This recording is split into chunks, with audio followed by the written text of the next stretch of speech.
Oh, Exile.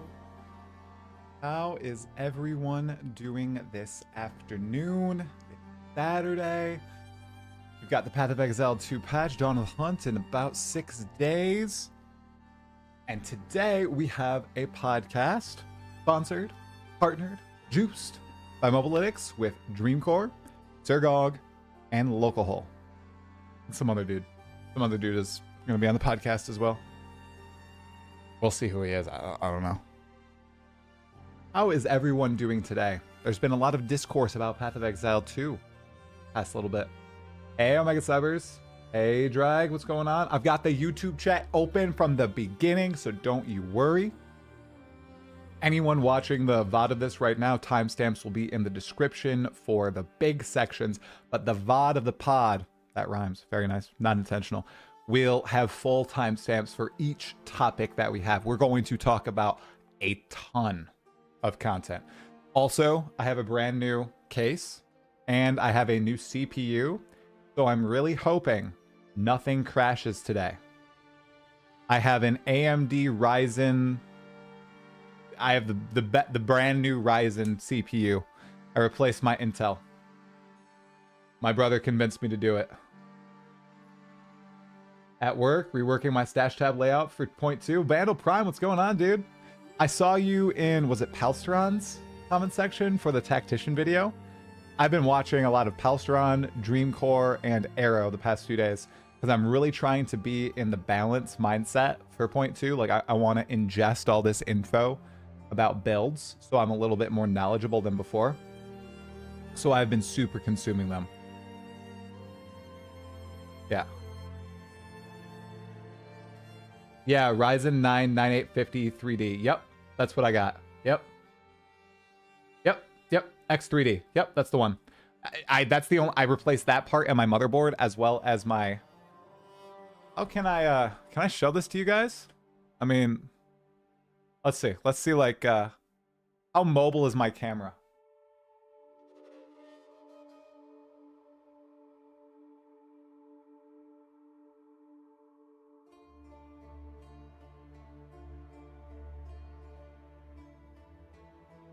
I don't want to risk it with the pod. I don't want to risk moving my camera too much. Oh, now you can see my desk. Now I moved my. Now I gotta what I got. I gotta be like this. What's up?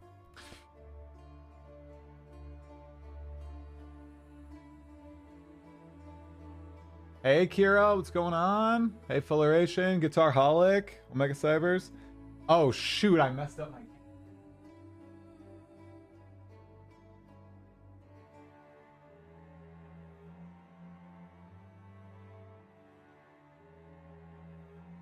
Yeah, I also raised all of my monitors. I wish that I had my other webcams. I need to get my other webcams so I can show more of the desk.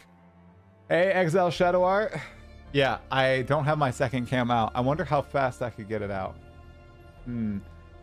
How's it going today? It's going well. I just finished my patch video that has all the information that was not in the reveal. So in the Q&As, in the interviews, on the release page, all that stuff, as well as my GGG skeptic thoughts now, that I'm not going to overhype things anymore. And I'm just sorry for overhyping things. I don't want to do it anymore because it seems like development is a lot more fluid from GGG now. Have I tweaked the CPU affinity? No.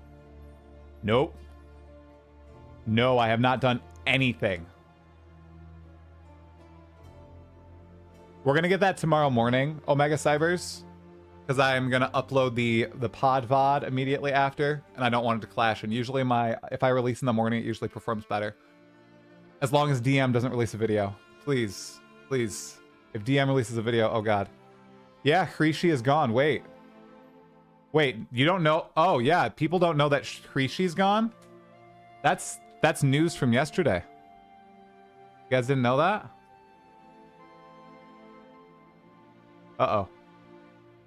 Uh-oh, we're already seeing errors. Why is it not showing? Whole monitor. Uh-oh. That's not good. Okay. Okay, let me see. Not so window capture, add source, window capture 1, add source, Creechy. Oh gosh.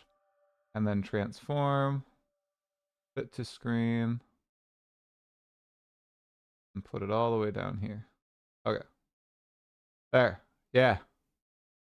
Creechy's gone. So I'll read this. I'll read this for people who don't know.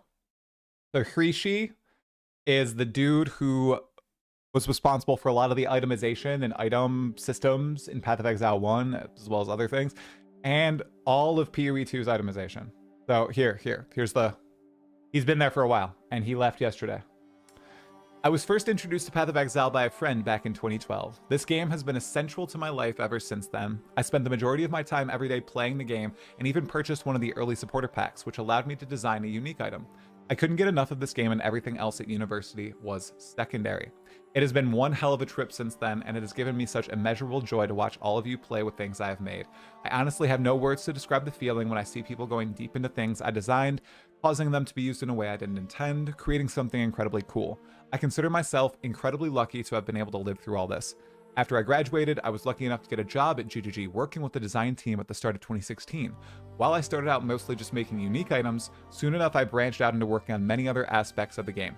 I was eventually involved in everything related to character progression, working on everything from the game's entire itemization, ascendancy classes, skills, and much more. Over time, I've been able to try out many things, like make a few bosses or work on reward systems for various leagues, to give a few examples. I even ended up being the main designer responsible for the development and upkeep of Ruthless. With Path of Exile 2, I took over everything itemization related and was very much involved in the design of all ascendancies, among many other features I'm not going to get into here. I am incredibly thankful to Grinding Gear Games and especially Chris Wilson for giving me this opportunity and taking a chance on me when I was completely new to this industry. My coworkers through the years have been absolutely delightful to work with, and I'm going to miss them. I've made a great many friends here, and I'm incredibly thankful for that. Last but certainly not least, I'm going to miss the entire Path of Exile community because you make the game what it is. This game has basically been a part of my entire adult life. It's going to be so strange when I eventually see changes being made to the game that I had no involvement in. I can't wait to see where this game will continue to go for many more years. Creechy. March 27th was his last day at Grinding Gear Games. Yeah, he will be missed. Bex, Chris, Creechy. Yeah, a lot of people. I mean, there's a few different takes, right? He's been working on this game for literally a decade. Maybe he wants to move on. You know, maybe something personal came up. Maybe he's moving to a different gaming company. Maybe he's doing something else, right? A lot of people are just speculating that it has to do with PoE 2. The truth is, we don't know anything, and it's all speculation because they're not talking about that sort of stuff. Who's Chrissy? Did I say Chrissy? Chris Wilson. Creechy. So, okay, see, and there is a valid take as well in the chat from Pretty Cool Guy. If Creechy is responsible for how good the uniques are at the moment, he can definitely resign and nothing of value will be lost. So this is kind of that situation, right, with the lead designer, class designer for Diablo, where he resigned and everybody was like, oh my gosh, he resigned, but everybody's pissed at like the balance of Diablo 4. If you're upset with the itemization in PoE 2, well then this for you is a good thing. If you're upset at the unique design in PoE 2, this is a good thing, right? You can acknowledge that and acknowledge that he is fundamental to the success of Path of Exile over the past decade. Character progression, itemization of PoE 1 is masterful. Did I see the interview with Jonathan after the live reveal? Yeah.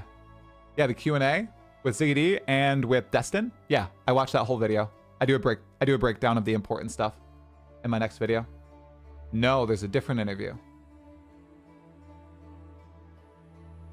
Cool story, bro. If something is in PoE 1 and not in 2, it's still not missing.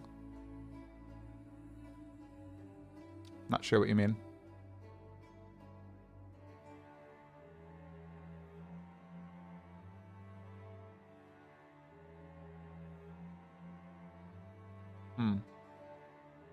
My light is not accurate. I need to fix my light.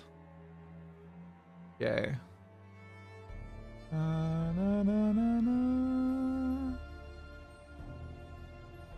He needs his own video with a showcase of the best uniques that he made. A 10-year tenure is spectacular in this industry. We can all see red flags there, but you don't make one game for the rest of your life. 100%. That's kind of my view. I'm kind of that view. Hey, Alex Albert, what's going on, dude? Oh, you're responding to a comment? Oh. Sorry. Yeah, I don't see all the chats. Yeah, so it's gonna be in my video. Yeah, this is the Destin interview, right? Yeah, yep. I watched the Destin interview. Yes, this is all in my video tomorrow. Spoilers for anybody who, wants to watch it. Please watch it. It's a sponsored video, by the way. Sponsored by these guys, Into the AM. That Destin interview touches on Chris Wilson leaving, and no, there was no falling out, as expected. Chris and Jonathan still talk every single day. He was done. He was tired. He was like, okay, I'm out. He has been a board member only for quite a long time, and he finally just stepped down. So he hasn't been involved in the game development for quite a long time. There's no specifics on the years. But there's also a lot of telling things with Path of Exile 2 that in my video, I'm very upfront. A lot of promises broken, a lot of changes to the design decisions and what classifies, early access versus not, and a lot of changes, which is totally fine. That is totally fine. It is their game.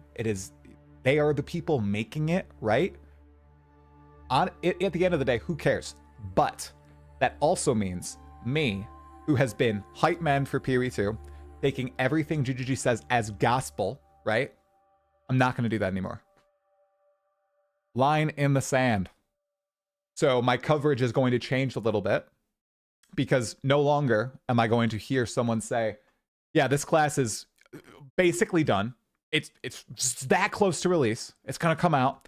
And then I'm not going to spew that to millions of people who have watched my videos since December, right? Because they're going to be like, why the fuck? I mean, in my prediction, why isn't Druid in this patch? Talkative Try said recited all this information saying Druid would win this patch, and here are all the reasons why, and it's not in this patch. Where are the acts? I say these things because this is, me reading too much wishful thinking on my part. I'm not doing that anymore. Sorry, guys. Hype man gone. Now on Twitch, I think the interview in that article that was published saying it might be pushed and we are not going to have all classes in release. Yeah. Yeah. The article that I'm talking about, not all classes need to be in the full release. Not all acts not all classes need to be in the full release. They want to release all the acts, and they're going to do it one by one in early access, but it sounds like the last act, it's like a little wishy-washy, like it might be in the early access, it might not be. And it sounds like they have a giant team working on Act 4. I thought these acts were like 80% done a year ago. So a few things could have happened. One, and I think this is actually the most likely, they were not happy with them, and they've completely redesigned the acts. That is, I'm like 80%. I'm like 80%. They just completely threw it out and like redesigned them. That's what I think. Because then the other is, well, they were just not telling the truth, right? I don't think that's it. I think they just, as seen with the Huntress, I mean, you hear Jonathan talk about the Huntress, how they had to completely redesign the Huntress and like had all these iterations, and as recently as a few months ago, like they completely threw out a bunch of stuff and redid it. Like, I think this is happening a lot with PoE2, and now since it's basically in the public eye and they're not working behind the scenes anymore, it's very apparent to us. We see this, right? We see the development process in clean view, and it's very different, right, than what like is with PoE1 and kind of what was being sold. It's very interesting.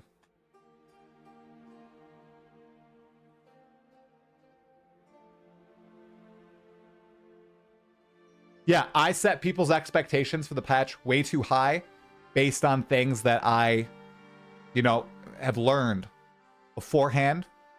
I was wrong to do that, and I'm not going to do that anymore. I am sorry for setting your expectations too high. with certain things, right? They focused on something entirely different. You did say you hope for the Druid, and there's no shame that I did the same. Everything at ExileCon is out of date because of WSD. Yeah, they can just drastically change everything. Why are you catering to obvious trolls who don't even play the game? I don't think I'm catering to obvious trolls.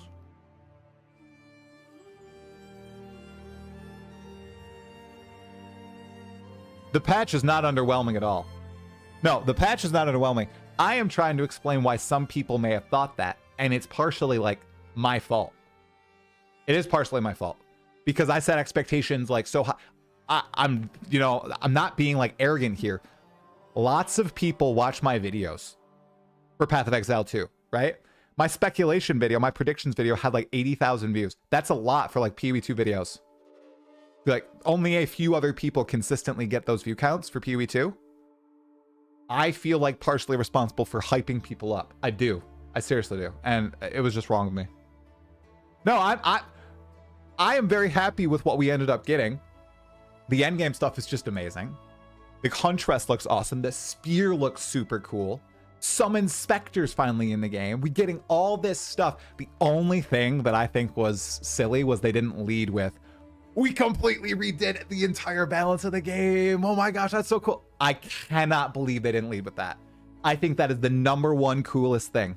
And it took until when I'd say what, 80%, 90% of people dropped for them to talk about it in the live stream. 3.5 hours in. I was shocked. I was shocked.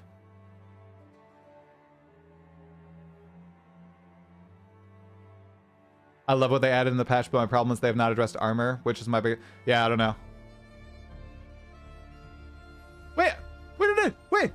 I'm not more hyping. No, I'm talking about things that are confirmed to be in the game. Okay, but you're right? What if not everything has changed? What if it's basically the same game? God, that's very possible, bro. It's very possible.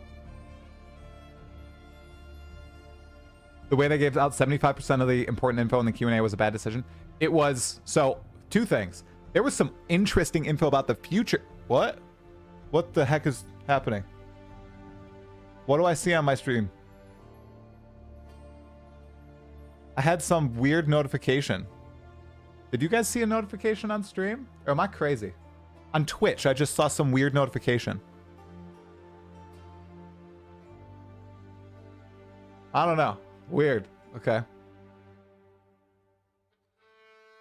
People are disappointed because it's the first update and we're still missing a lot of content that should be there for 1.0. Everything they showed was amazing, but they are also proving that they are not going to have all classes and acts and ascendancies in the game. Also, playing Acts 1 to 3 again is not that hope. Yeah, guys, fake hype pointing. I totally understand that. And I disagree with some people in the community who are just trashing anybody who thinks that. I don't agree with it. Stop being on X? Do you think X is screwing my bandwidth? I don't know. Hey, Cockett. What's going on? Hey, Reverend Master.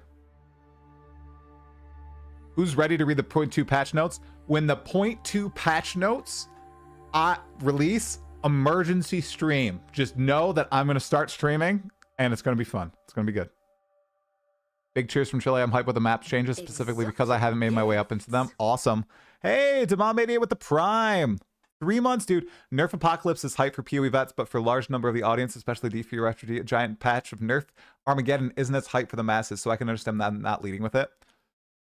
That's sensible, Demon88. Like, I'm sure there was some reason why they didn't, right? It just didn't sound like when they were talking about it after, they're like, oh yeah, we probably should have like talked about this, but we didn't. Ooh, so you're gonna run a pet Triceratops with my Huntress? I'm gonna try it. It's gonna be fun. I really hope someone addresses the affix tiers being reversed. 2 possible solutions. Yeah, if I still had my interview in the interim, I would address it. Once I have the interview after, hopefully I have the interview after, right?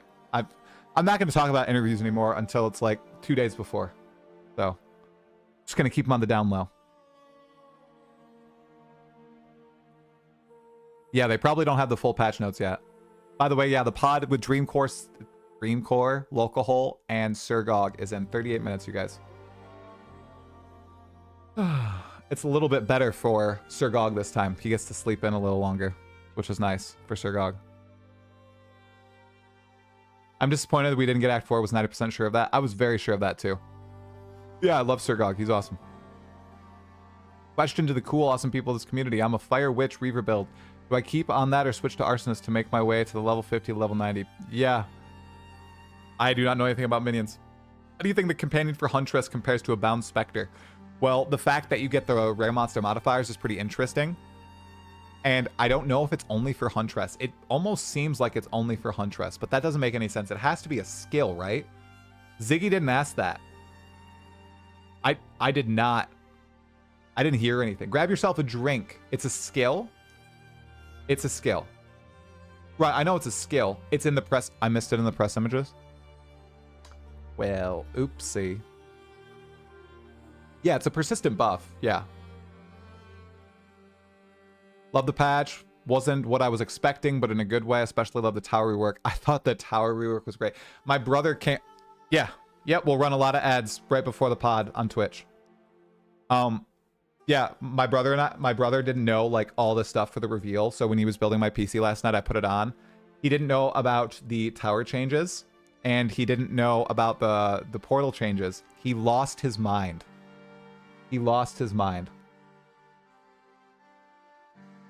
Watching on my TV on YouTube, but wanted to be able to chat. I wonder what the delay is. Redeath? I don't know. I don't know what the delay is. Are you surprised to hear that all the classes might not be out for 1.0? I am very surprised. And they're changing I don't know. They're just changing. What we thought it was going to be is not what it was going to be. Like, this is like a new PoE 2, right?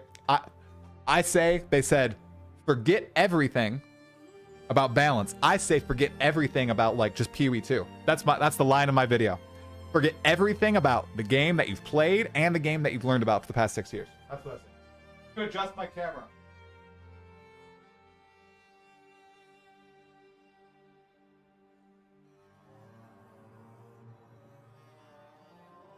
All right, that's better. I had to adjust my light. Sorry, guys. Sorry. Yeah. Oh, and my prediction now, Druid is going to be the last class released. Is that a spicy prediction?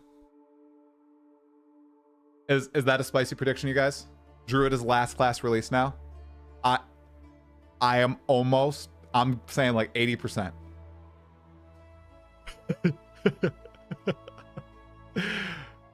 The 180, yeah. Druid is next. Actually, Druid is last. Hey, just wondering if you had a moment sometime after your wonderful podcast to discuss a future podcast. You can always email me, talkativetry@gmail.com. Well, they didn't say they're going to launch without other classes. They said that might happen. So, you know, they only said that might happen. It might not happen. No reason to play PoE 2 till Druid. Bull crap. A lot of the classes are super fun to play. You can play it without Druid, man. What are you doing? You can play without Druid. Go in. It's too wanted to not save it at this point. I know. Yeah, just save it for the big one. Did they have the reveal event already, or was it so overwhelming that I missed it? You're funny. Yes, they had the reveal event, and it wasn't underwhelming. It just focused on something different than what was predicted. So we need to hammer that in, Jonathan, that we need all classes in the EA. We don't get to choose that. That almost sounds like, guys, you know what that sounds like to me, to my completely uneducated mind? That new philosophy sounds like someone from above is telling them they have a timeline.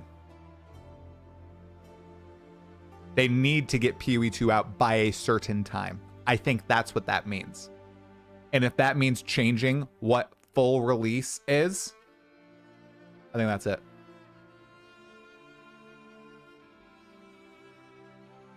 They didn't say all the classes are going to be in the full release. They said all the classes are not going to be, might not be playable in early access. That's the same thing.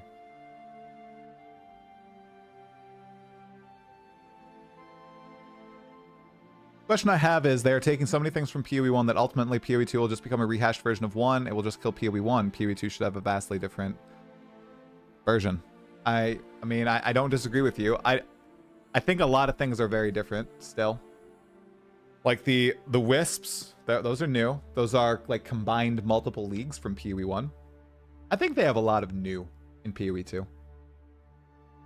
But I think the balance is going to be pretty similar to PoE 1 very quickly. Yeah, I think Tencent is having... I think Tencent... I was not a believer. I now think Tencent is like, hold on, you got to get it up.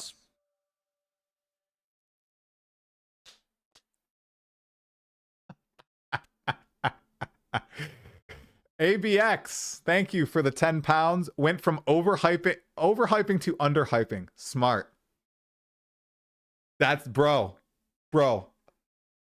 I felt so dumb. I did. I really did. Wise choice indeed. Oh, Addy DeBoss, thanks for the membership, man. I appreciate it. You demand hype for me now? Friday is gonna be freaking lit. I get to stream all day, dudes. We can chill, build characters, super hype ourselves up, and then when I get in the queue, I'm not gonna be able to get in for like 5-6 hours. How about that? Ooh. Oh yeah, I saw. Jonathan Rogers, if you guys didn't see, Jonathan confirmed that they are already profitable from PoE 2. They have already, with the launch of early access, they made back all development costs from their POV for Path of Exile 2. How crazy is that? Isn't that crazy? That's big money. One portal limit still looks horrible, and I don't see why we get punished like that. I kind of like it. I kind of like it. As long as they get the balance right. If it incentivizes you to build defenses instead of just go for uber giga DPS stuff, it all comes down to how the monsters are balanced. Okay? Because if monsters are still rushing you, it's going to be so interesting. So interesting. Oh, but the one portal thing, they got to fix it with trade. My boys are joining me in 30 minutes. Yeah, they have to change it. So you got to choose whether you're going to take the trade or finish the map. That can't be staying in. That can't be staying in. Why should I lose my XP and my portals? Well, I think there should be some cost to that. There should be some sort of risk-reward ratio there. It's just about finding the good balance for the most people.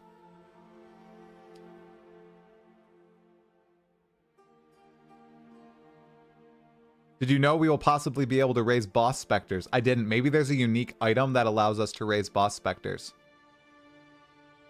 That's my guess.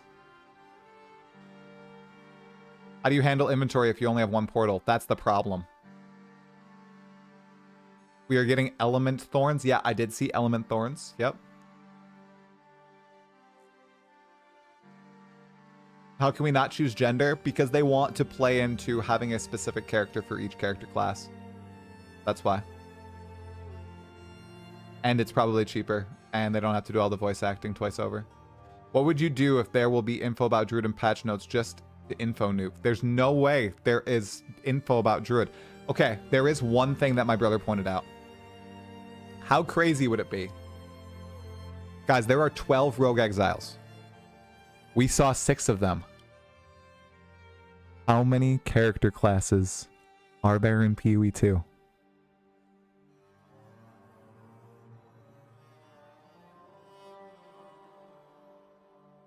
Guys, what if we get the other 6 classes as rogue exiles? Okay, sorry. There's 5 more classes. Sorry, we have 7 classes. We have 7 classes. I'm so interested to see. What if there's a druid rogue exile? Guys. What? Oh, they already said in the QA stream that you currently get 1 portal, but they want to fix it before patch launches. Oh, there we go. Log in. Log in. Who said that? Thank you for the call out. Curvy's Mestari. I totally forgot that. Thank you. What if we get to fight Druid before playing it?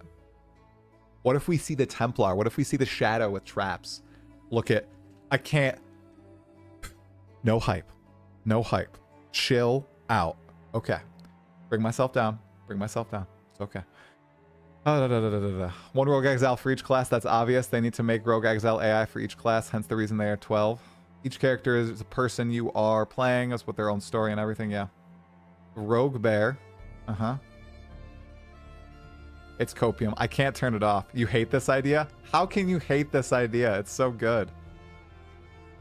Hey, could we potentially play Amazon with bow? Yeah, of course you can. I think I might end up doing that if spear ends up being bad. There's a lot of good nodes on the Amazon for bow. Need to add this for this take. Let's see. What is this emote? Copium truck? Alright. Alright, copium truck has been added. There you go. Are there any other emotes I should add, you guys? Are there any others? Do we have some emotes in the chat? What are some emotes I need to look for? Since I'm on 7 TV right now. Let's talk. Let's talk. Oh my goodness.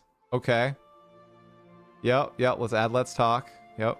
Okay, let's talk added. Copium Galaxy. Opium Galaxy. Let's see. Where's Copium Galaxy?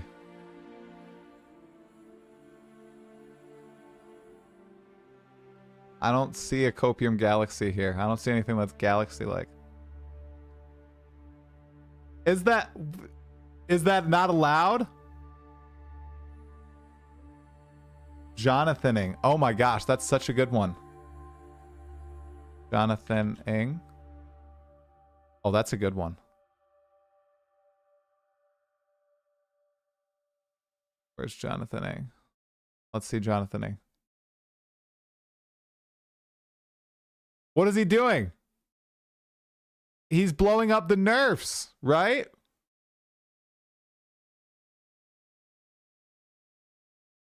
How can I get the emotes from 7TV on my screen?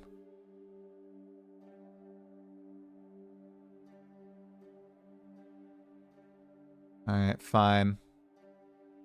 Fine, Omega Cybers. How do I see my emotes? Just in case Twitch wants to screw me. I don't want that to happen. Where are my emotes? Emotes. I have no idea how to see my emotes.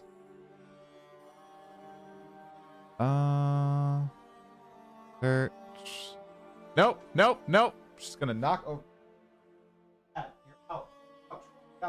Out. She's knocking over everything.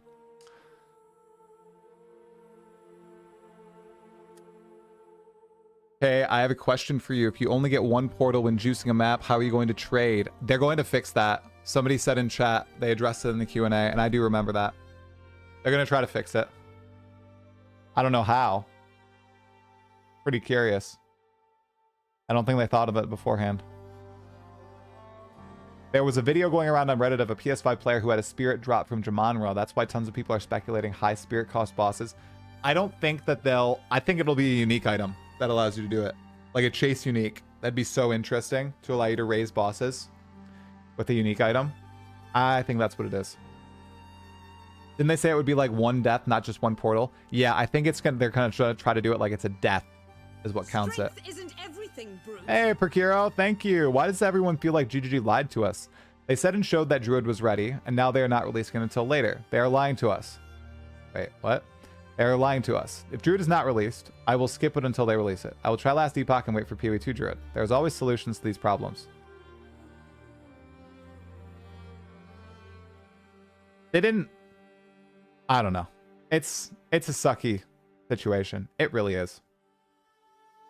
Exotic gift. I'm just like I said, I'm not gonna overhype stuff until it's coming out. Stuff that's not in the reveal, I can't hype it. Oh, the Dragon Jab, dude. Thanks for the Prime, man. I appreciate it. Hype train. Let's go. It's going to be a level 1 hype train. Oh, my back hurts. Oh, gosh, you guys. I didn't get to go on a run today. I was too busy. They're not lying. It's just they are rarely right about their own game in terms of what they say, and the outcome is vastly different to what they say. They are so idealistic. I really think they are. And I feel like they need to just curate the communication better. We're going to have a guest today, Lolcohol, who was dunking on people who were saying that. Lolcohol, I don't know if you're in the chat, Lolcohol, but we're going to fight. We're going to really fight about that statement because I don't think anybody needs to be dunked upon unless they're being an ass. I don't see anybody in the chat being an ass right now. I saw one person being an ass in the chat during the reveal, and it's fine. You can still be an ass, but people who have like an honest like, yeah, well, they said all this is going to happen and now they're not doing it and they're not going to talk about it, they're ignoring it. Yeah, okay, that's fine, bring it up, whatever, it's fine to bring it up. Dunk. I'm not fuming. No, I was fuming on patch day, patch release reveal day.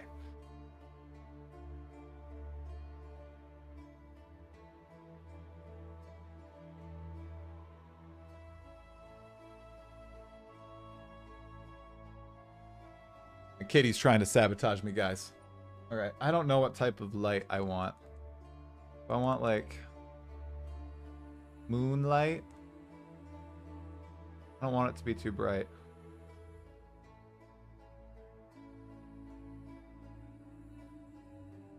Oh, what if I turn off the light? What does it look like? Oh, I mean, that's not terrible. I'm gonna turn off the light until the pod dudes. So I need lights off while we're chatting. Done fuming means you're fully fumed. I was hangry last time. I had not eaten.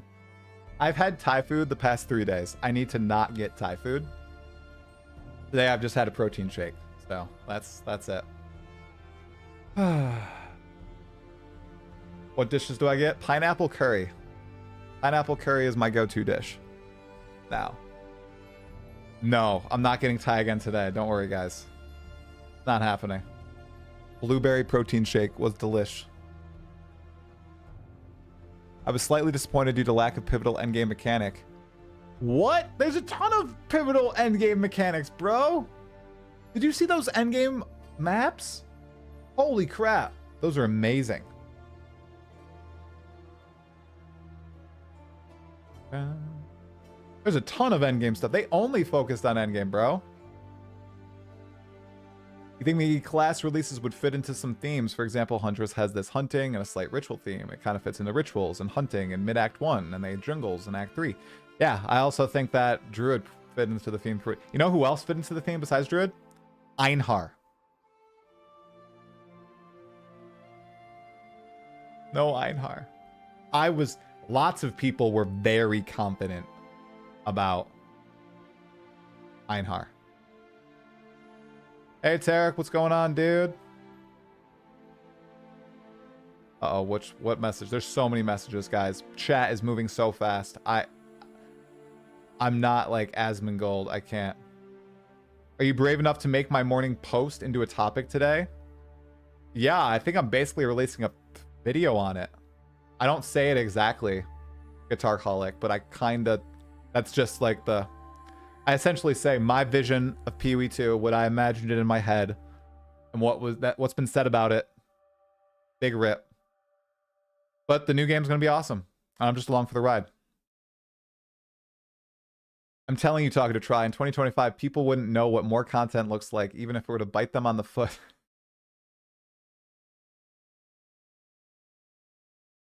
Nice. Hello, Lolcohol. How do you do, good sir? This is just the dawn of the hunt. Einhar is coming for season of the hunt.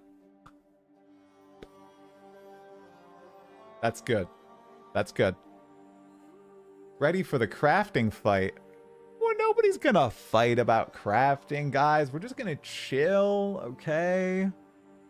Do you not have nets, Exile? Yeah, my brother said I have a crappy Einhar impression, but he's only played 2 acts of Pee Wee 1, so what does he know?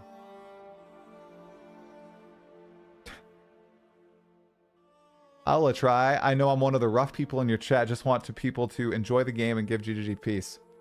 I don't think you're one of the rough people. I think there's almost no rough people in the chat.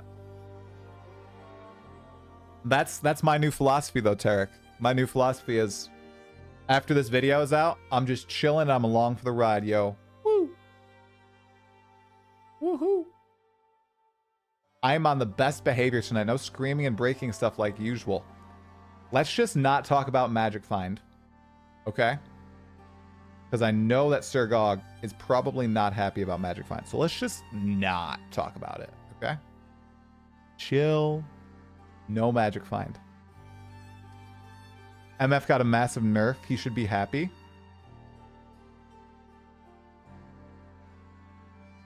What's the massive nerf? Did I lose it? What's the massive nerf? Don't you think you're overreacting a bit? Who? Me or Lolcohol? The update is huge. Yes, I agree with you. Guys, my thumbnail is obviously meant to entice people. Okay? The word on the street is underwhelming. So why would I not put it in my thumbnail? I had to put it in my thumbnail. Huge or underwhelming. Ooh. Patch notes are bigger than live stream. I'm a phony. I'm a big fat phony. What? No, I'm just trying to entice people. Okay, there's no nerfs. Okay, I'm sure. While our characters have rarity, the real issue was the overlapping towers with 100% of quantity. That's gone now. Oh, that's the nerf. I didn't even do it. Do you think Shaper and Elder will make a return at some point? Nope. I don't. I don't think either of them are coming back. Maybe in 10 years.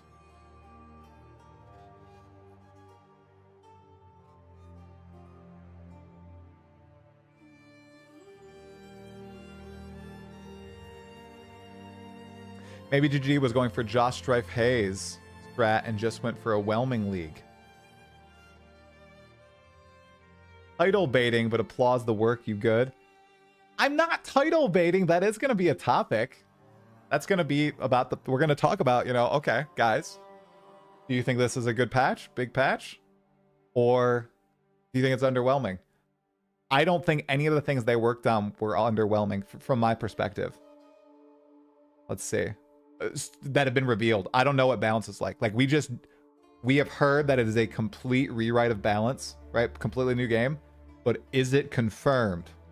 Not yet. How does Druid work in PoE 1? There's no Druid in PoE 1. That's why people are excited for Druid.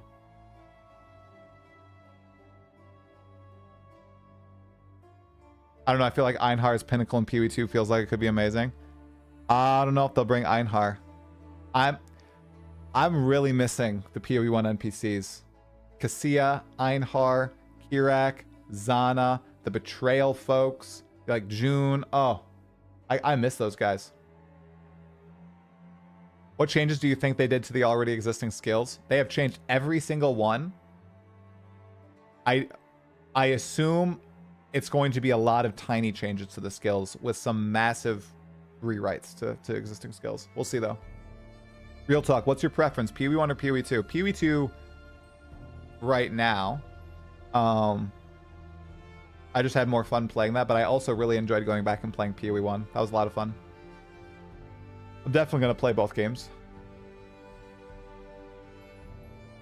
I like the moment-to-moment gameplay of PoE 2. Most of the changes based on their comments is around changing gem level scaling for damage and mana costs. Ooh.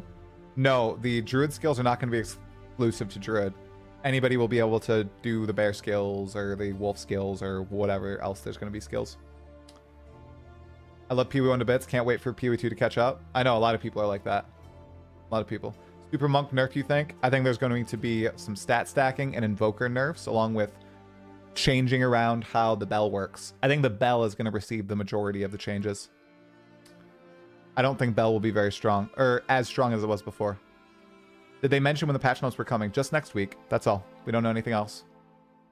Doja. Doja. Sweetie. Not now. Don't make me kick you out. Don't make me kick you out, girl.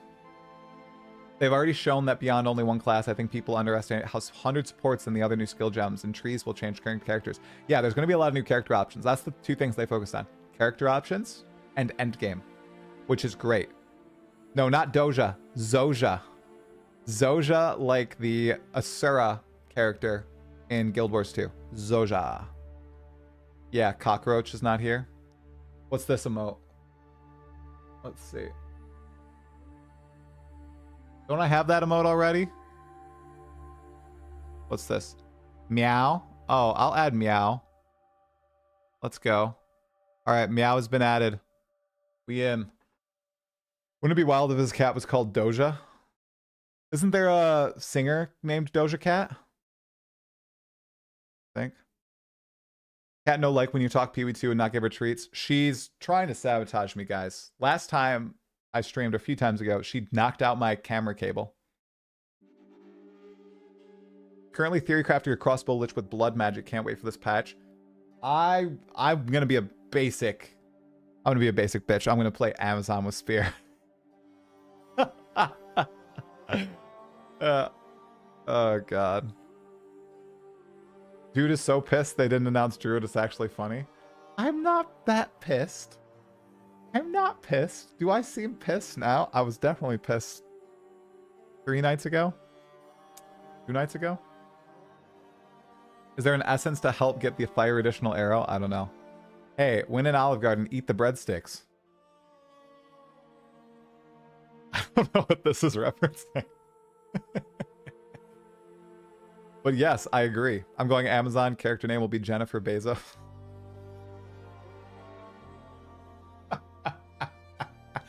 Did you guys hear? There's one little thing that nobody heard and repeated in the announcement. Are you guys ready? One of the coolest things coming to Path of Exile to you guys. Do you guys... do you guys know what I'm going to say? You guys know? Mystery boxes. The first PoE 2 mystery box. Let's go. First PoE 2 mystery box. Yeah. They said it's releasing on the weekend. Pretty crazy. Get those boxes, guys. I wonder what it's going to have in it. They usually go really creative with the boxes. How is the Gamba a good thing, though? I am being slightly sarcastic. Yes, that's the loot box.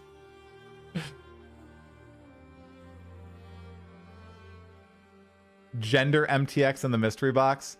There's no way. Oh my god. There's no way they do that, right? $9.99 to open as well. I think each of them are $2. You can get Druid out of the boxes. Stop spreading the misinfo. It's all cosmetics. They're just cosmetic items. If Gender MTX comes, you know they'll get a lot of heat for that. I don't think they will. Don't call yourself an EA game if you have loot boxes. Guys, I don't disagree. I don't disagree. Okay? It is a full release game. They said they're treating it like a full release. So if they're going to treat it like a full release, why not monetize it like a full release game? Don't think $20 would be worth it for them to make opposite genders. I think enough people would buy it. But I don't know. Maybe.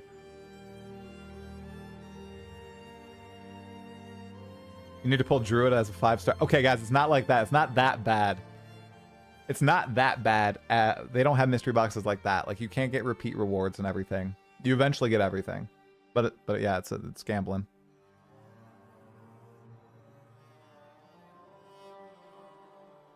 Mystery loot box? Who's been talking to Blizzard?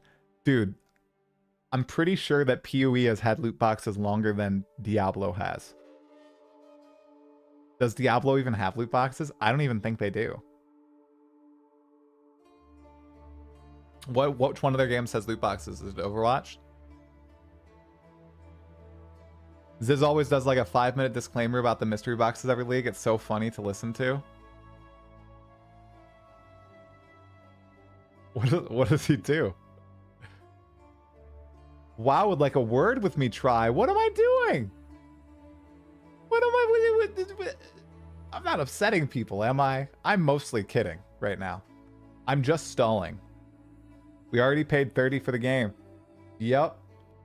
Yep, and they're going to continue to monetize it. Okay, Soja, do you want to come up here? You want to say hi? Come on. Say hi to everybody. Come on. He's running away. Oh my. He says that you shouldn't buy them if you have a gambling addiction. Yeah, he's right. Yeah.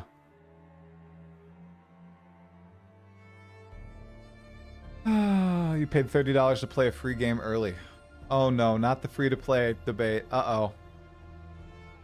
By the way, the reliquary case, do they drop from anywhere? That was not clear. I think they drop from anywhere, but there are boss-specific ones that drop from the pinnacles. You breathe the pissed.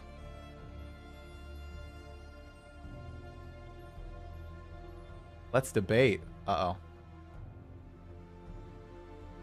Oh yeah, I'm gonna say that same thing if they provide me more again.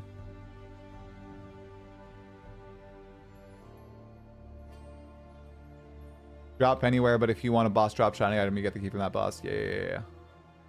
Alright, time for me to check Discord. Da-na-na-na-na. Na-na-na-na.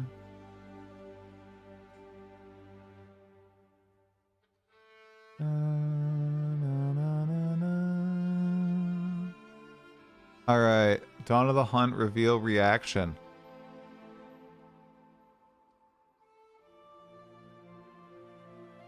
Okay.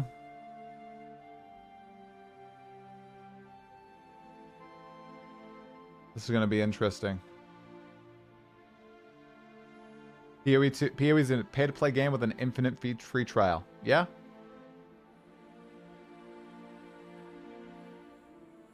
Alright. I am going to use the bathroom and run ads on Twitch. Oh, Omega Cybers, did you already run ads on Twitch?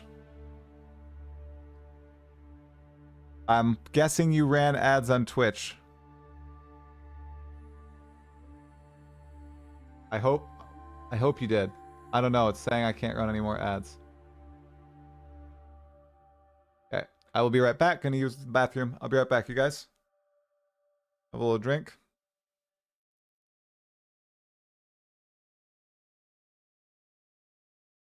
U.S. healthcare should be a possible prize in loot boxes.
Not go shirt that's on stream. I don't know if that's against TOS.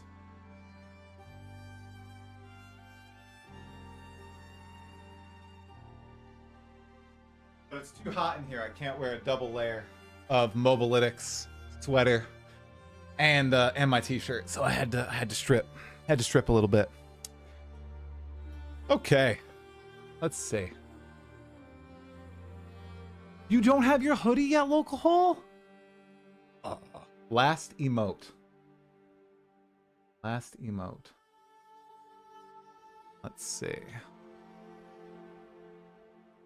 I'm still stalling. No, I'm not stalling anymore, pal. What's going on, dude?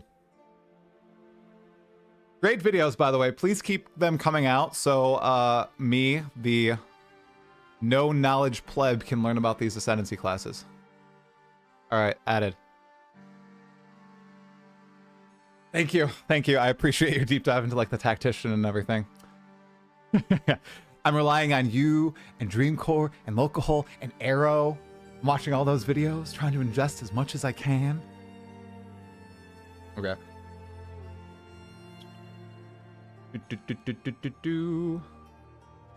I want a Mobalytics tank top that just says juiced. That would be legit. Okay. Let's turn this off. I didn't talk about specters. I didn't. Sorry, guys. All right. I'm in the right place. That's good. I'm glad. All right.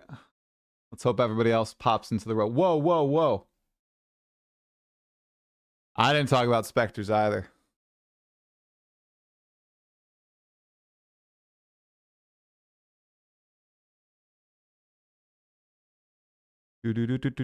Do. All right. Here they come. One sec. Their audio might be a bit quiet. We'll have to see. Okay. Oh, I need to do virtual camera. All right, there we go. Okay.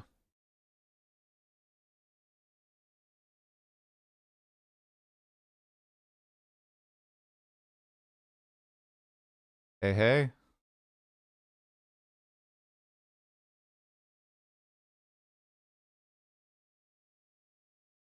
See. Oh, I can't hear any of you. Oh no, my audio. One sec, guys. Let me fix my audio. I got a new computer, or I set up a new computer last night, so that's why. See, voice and video. Default. Speakers. All right, go for me now. Hello. Hello. Beautiful. Awesome. Earth calling talkative try. Earth calling talkative try. We're good now. I got an AMD. Wow, nothing saved though. Holy crap. I've got to redo all these things. That sucks. All right. It'll just be a second, you guys. How you guys doing? Good. All right, I'm liking this whole 1 hour earlier than someone mentioned yesterday. Oh, sorry, 1 hour later than someone mentioned yesterday. Beautiful. I was thinking I had to get up at 5:30, and then it's like, oh no, wait, it's not till 7. With that. That one froze. Do you guys see that? Oh, there we go. It's working now. Okay. All right. I am also still waiting on my Mobalytics hoodie though. Dang it. Look at I got mine. Dreams. There it You got is. yours. Oh, nice. Big. It looks sick. Got to rep the purple, you know? I like that you got the Yeah, purple, dude. I went purple as Yeah. well. That's What'd my you go, favourite colour, Sirgog? dude. Purple as well, yeah. Purple? Yeah. It's Get funny, me. until I was 35, I pretty much always wore black. And then I just realized, I don't know why I do this, and sort of changed as far from that as you can. And yeah, Okay. Alcohol now. Wonder why the settings didn't save. It was so beautiful before. Not anymore.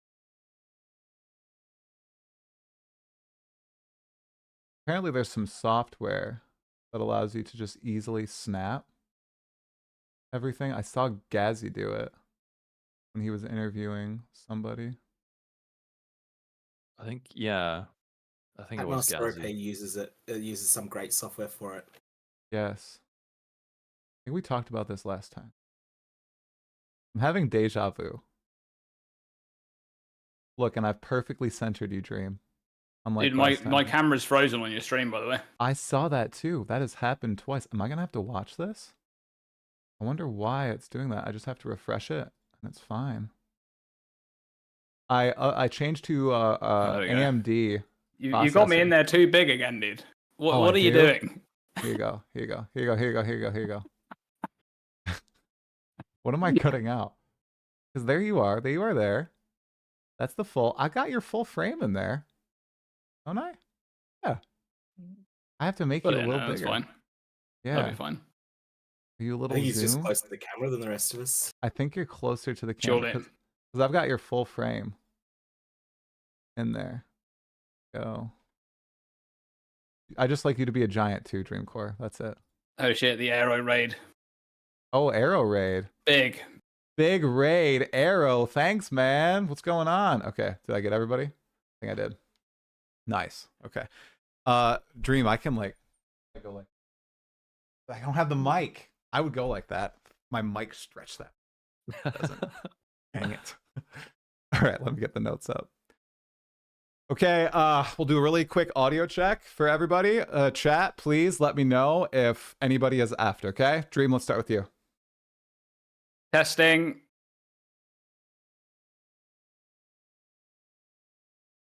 He's good? Any listeners? I Any think you listeners? keep it going a bit It says we have longer. 1,001 listeners, so somebody better say something. Good? Awesome. All right, There Dream, we you're go. good? Lolcohol? Check, check, check, check, check. 1, 2. Hello, Sashiro. Sashiro's here now, I think you're so good. he can let him be our guy. I'm good. All right. Ads? What? We just played ads. There's no way there's ads. Dude, I'm getting ads on your My- stream. What's happening? Omega servers, didn't we play ads, dude? Did we just play ads? Oh. No way. They said I can go up a bit. Okay. Is that a little bit better? I can.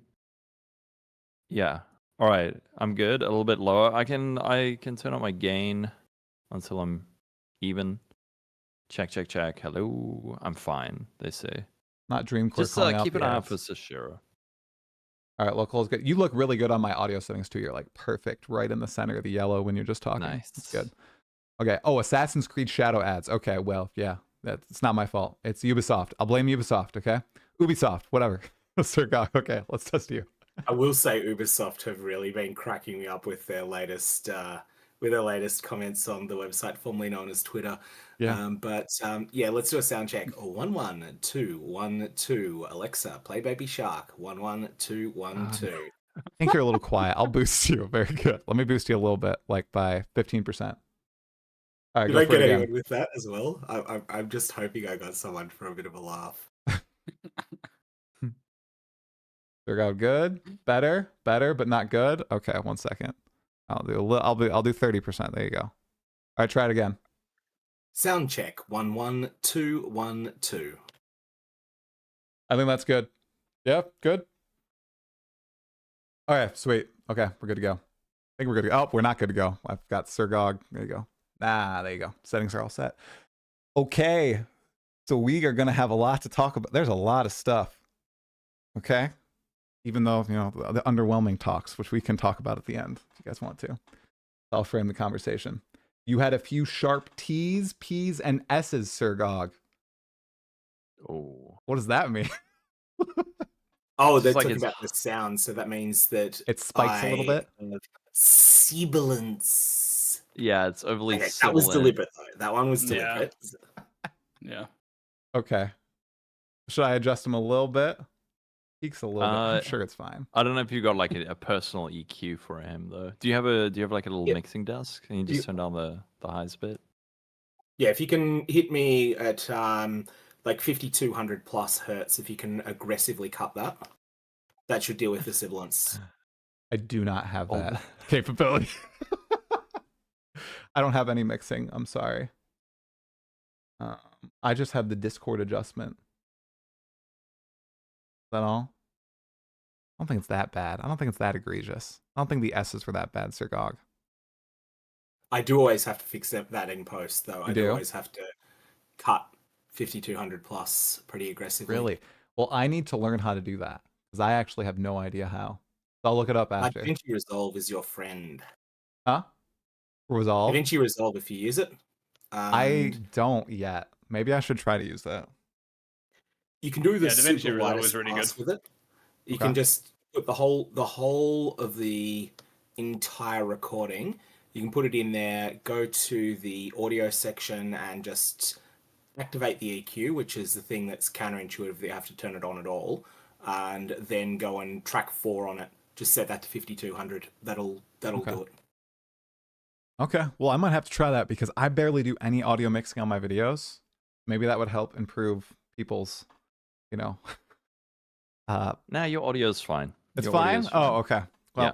I'll take a look. I'll take a look at the post for this one with my editing software. It has some capabilities too for normalization. All right. Let's hop into it, you guys. I'm gonna do a cut straight for the video, and we'll get going. All right. Sound good? Let's do it. Okay. Mm-hmm. Right.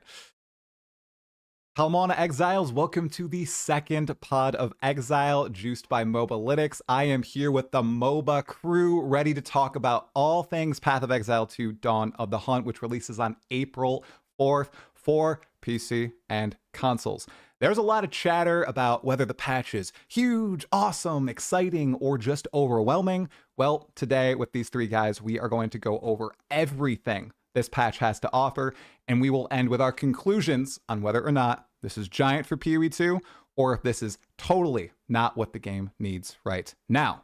So we have a massive list of things to talk about that's being added to the game. I think we should start out with, I think it's the headline feature for Dawn of the Hunt. It's the Huntress. The first brand new class added to Path of Exile 2 since early access has begun, and alongside her come a few interesting skills and a brand new weapon, the Spear. Sirgog, I would love to hear your take to start off. What do you think about the Huntress? I think the concept of an agile melee fighter is something like the monk was one of the most popular classes already. This is a second agile melee fighter. It doesn't, not pure melee, but I think it's something that will play well. Like the things that have made the monk good should also apply here. Now, I'm not talking about power here. I'm just talking about the playstyle, the way it'll feel throughout the campaign.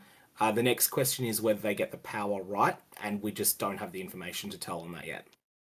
Do you think they're going to start with uber busted spear skills since this is, you know, the first pass, so that they can just nerf and maybe go down over time? Or do you think they're going to be a little safe?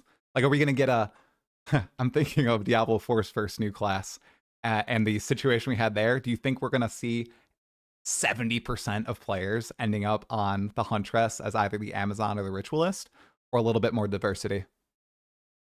Well, Neversink did a poll of his followers on the website formerly known as Twitter, and I believe that it was looking like 43% of people were planning on league starting the Huntress.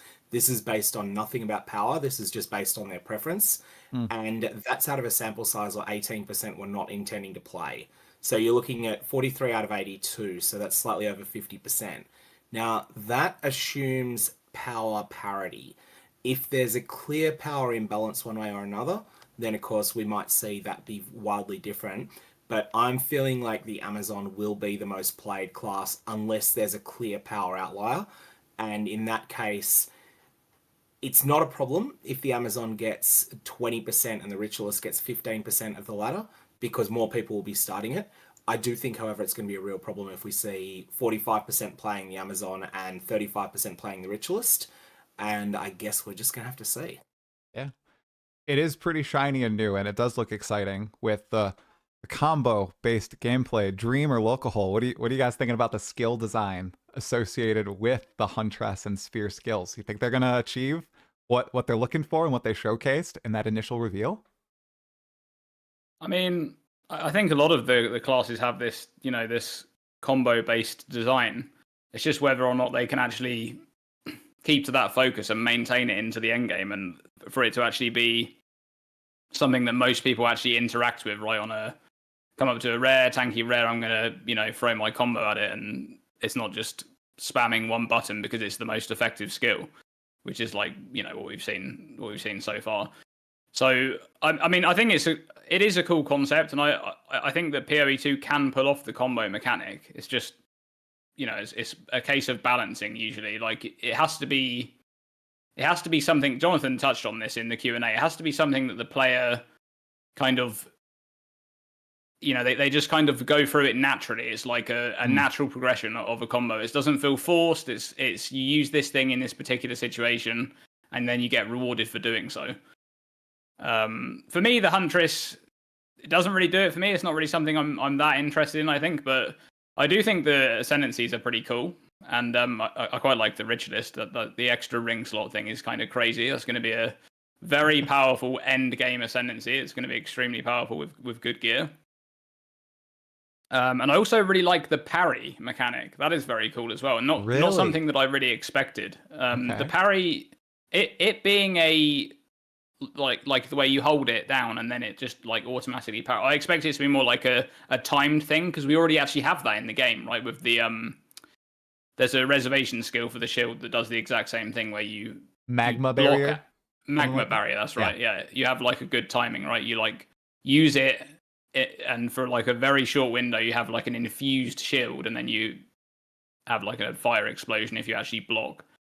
So yeah, I think the parry thing will be cool.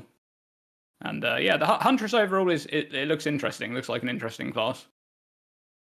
An interesting thing with parrying and that mechanic, Lolcohol, it looks like that's a surefire way to generate frenzy charges, and those seem to interact a lot with all the different Huntress skills. I think or the spear skills. I think Jonathan said every single spear throw skill interacts with frenzy charges in some large way. Do you think they're going to really try to play into that sort of active generation style for charges, as opposed to what we saw a lot with power charges by the end of 0.1, wherein it was like auto generation essentially, right? I wonder if they're going to lean into that. Do you think it's like a preview? It was something that I was looking at when I was looking at the Ascendancy, especially with the Elemental Infusion, where it's when you consume a power charge, trigger this infusion. And trying to immediately, my first thought was, how do we generate charges as automatically as possible, right? You don't want to be, and then you go like, okay, combat frenzy, parry, this, okay, and then how do you dispel them, or how do you consume them? So in the end game, you kind of need to do that, right? Because the pacing is, and also with the combos, the pacing just doesn't give you time to stand around. You need to be generating it on the fly, and I think that also ties in with all the combo stuff we saw with the Huntress, which looks so cool. And I know it'll be great in the campaign, but is it going to work in the end game? I don't know. And I think possibly something they if they want to get that combo-based gameplay working in the end game, they need to slow the monsters down quite a bit. Because the moment you have a haste aura, for example, I don't think that should exist on monsters. We don't have it. They shouldn't have it.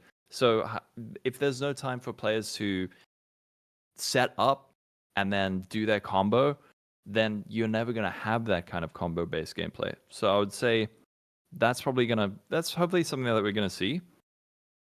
But I don't know. I don't know how it's going to feel. There's so many unanswered questions with this, with Huntress.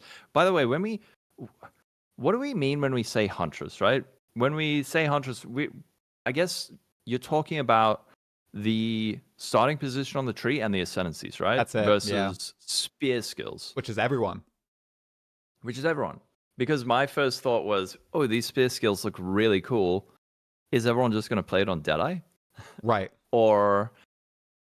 But the thing is, as I was going through this, I was saying, man, there are so many unanswered questions that it's almost impossible to theory craft at this point. You can maybe like think maybe if this then that would work, but when I was going through this, I was like, man, I don't know. It could be really cool. At least I'm talking about the ascendancy now. Yeah. But in terms of the gameplay, spears look super, super fun. Looks like Sirgog was saying, monk. It's just like in, out, dashing, throwing, exploding, freezing. That's the kind of gameplay I like. Yeah, I like that too. And Dreamcore, I want to go back to you because you said it doesn't do it for you.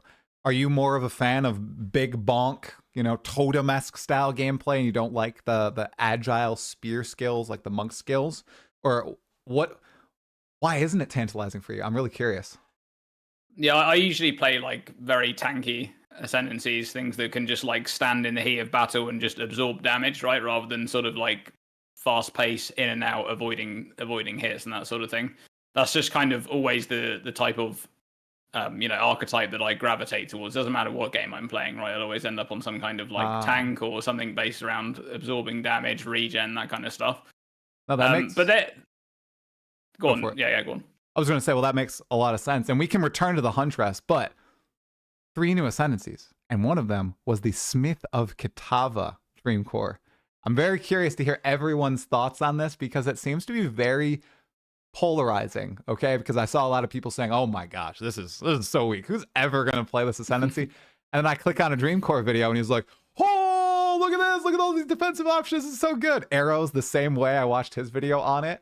But other people are like, DOA, I'm never going to touch this thing. Ever. Yeah. Ever. Yeah. So what do you guys all think about people are this? going to have different thoughts on that ascendancy because you kind of have to think of it in the context of current PoE right now, where having a lot of damage and just killing everything as quick as you can is the best defense, right? You just go through a map, and as long as you can just have this damage that kind of like radiates from your character, think of Spark, right? Just radiates from your character. All of these projectiles are hitting monsters before they even get to you, and everything's dying.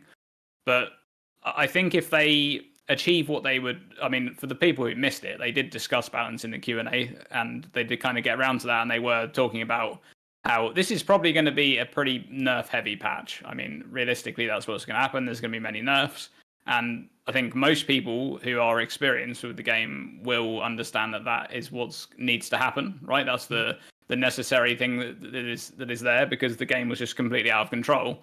And so if it's the case that you can't really get to that stage where you're just one-shotting everything, you are going to want to have some kind of defenses or some way, like the Huntress, to be able to move in and out of combat to be able to avoid, getting hit. And the opposite to that is being able to stand in the middle of monsters and just tank hits. And that's kind of what the Smith is going to be able to do with a lot of the options that ascendancy has. Especially when you pull out your anvil in the middle of combat and slam on it for 4 seconds. Because you're going to do that, right, Sirgog? I'm not sure. I'm not sure about that skill. I thought that was going to give you like a duration-based buff, but based on the footage, it seems to give you exert. That's what it looks like. It has like a little exert icon on the skill, and it seems to like lower 1 number each time they use an attack in the footage. So maybe it's that. I don't know, but I hope it would give you a lot of attacks after you like stand there AFK in a map for like 5 seconds, anviling you're probably getting hit by like they've got that footage there, right? They've curated that footage, okay? The realistic footage that they should have shown was a bunch of ranged monsters just owning the character while he's bashing on the anvil, right? Because that's what's actually happening in PoE. Let's be real, Maybe. So, yeah. Maybe. What do you think, Sirgog? You thinking it's going to be a DOA skill? The skill let's just say I am not going in with high expectations for that particular skill. That said, the ascendancy overall really looks interesting. I think there's this thing where you want a bit of a toolkit in your character. You've got to solve certain amounts of defense somewhere. You've got to solve damage somewhere.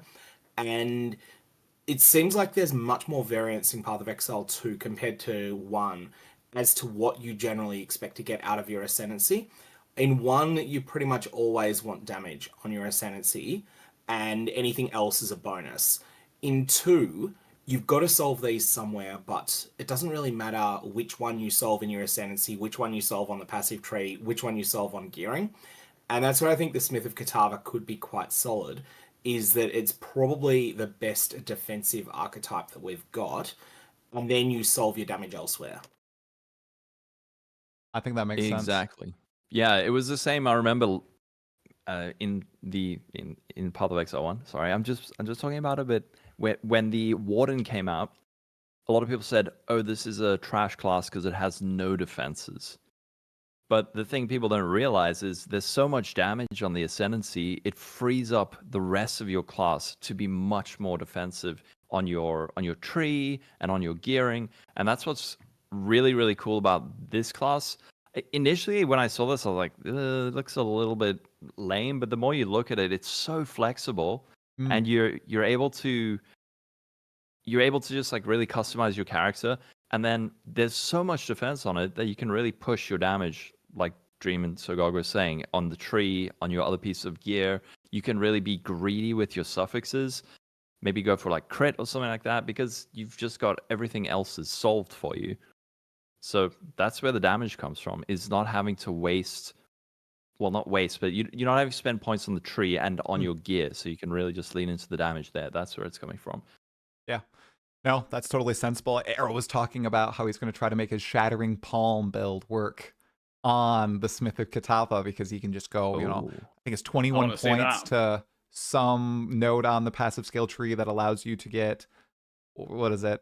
Max fire res based on your uncapped fire resistance. And it like solves your Ellie res almost entirely, and then you just spend the rest of everything on offense. It's so cool. That didn't come to my mind when I first saw it.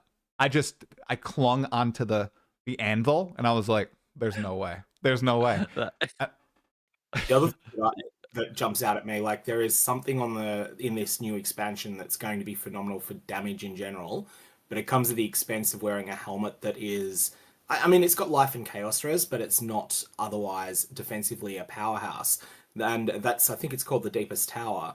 Yep. That's the one that causes you to treat enemies within 6 meters of you as being on low life, which in conjunction with that cluster that is a little bit east of due south on the passive tree, so halfway between Mercenary Start and the edge of the tree, there is something that has, when you are on, enemies that are on low life that you hit, you are lucky for damage against them, and the whole cluster gives you 240% increased damage with hits against enemies on low life.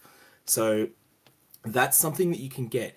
If you can get your defenses somewhere else, i.e. not your helmet and not with a bunch of passive points, and that's what the Smith of Katava allows you to do, then you can take maximum advantage of that.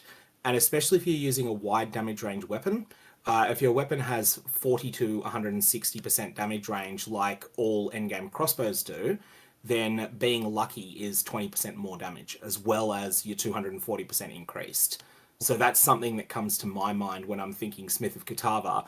The fact that the Smith of Katava is solving a lot of your defenses means that you can then go much harder into something like that. Yeah, there's going to be a ton of interesting new uniques, hopefully, to pair like the Deepest Tower, which I think you wrote an article about on Mobalytics.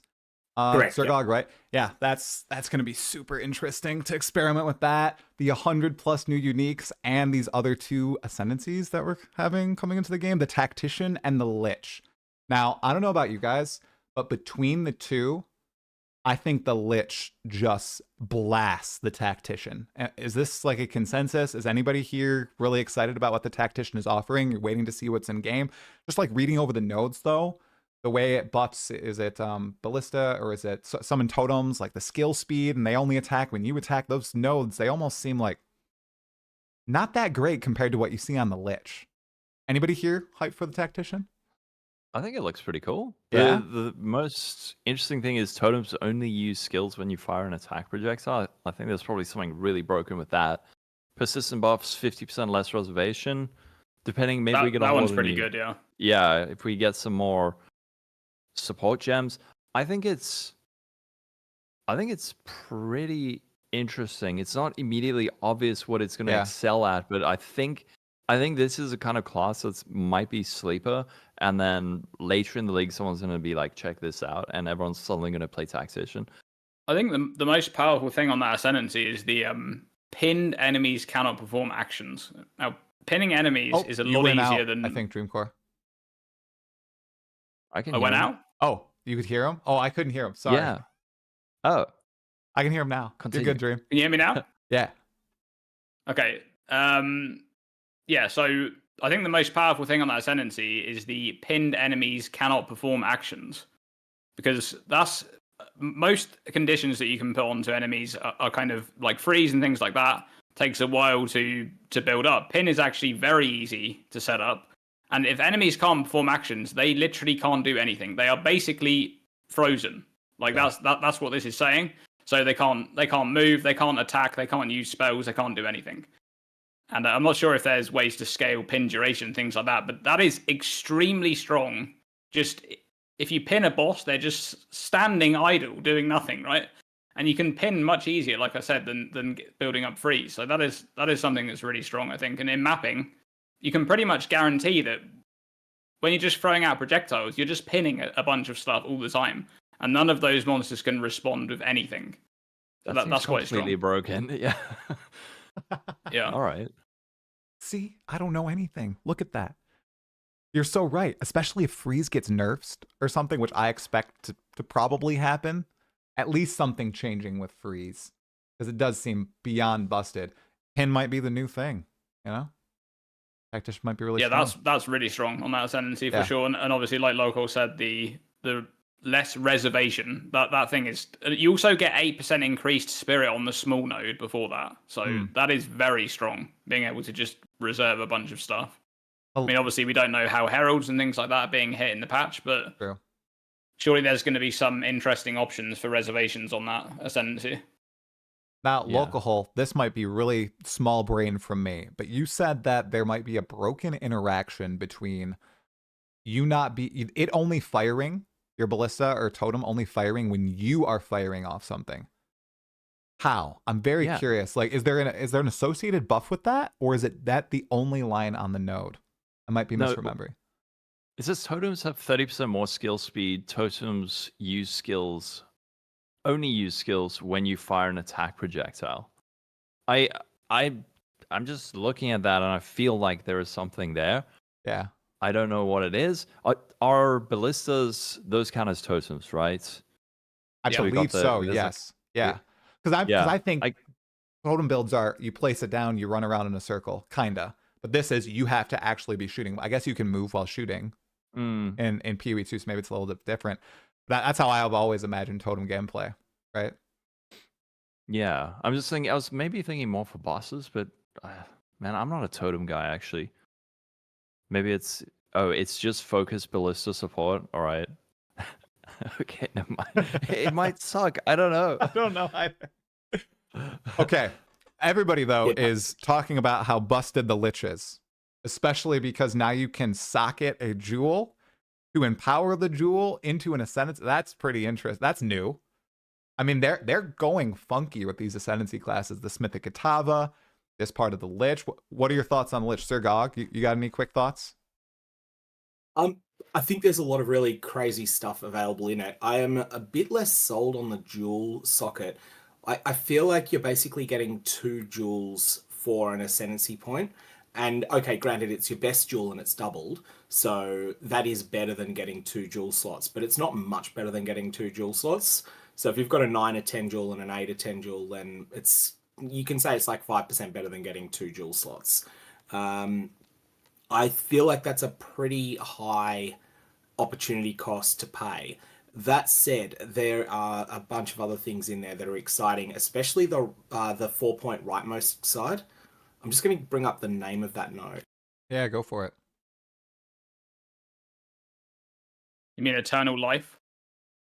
That's the one, yeah. Your life cannot change while you have energy shield, and it has the precursor, which is 10% of damage taken bypasses energy shield. So essentially this is 10% of less damage taken when you have non-zero energy shield. But there's also just a bunch of really fancy things that can happen there, because anything that's added in the future that says something akin to what's that belt that drops from Cyrus in Path of Exile 1? It's like 35% of Supreme Burden of Truth.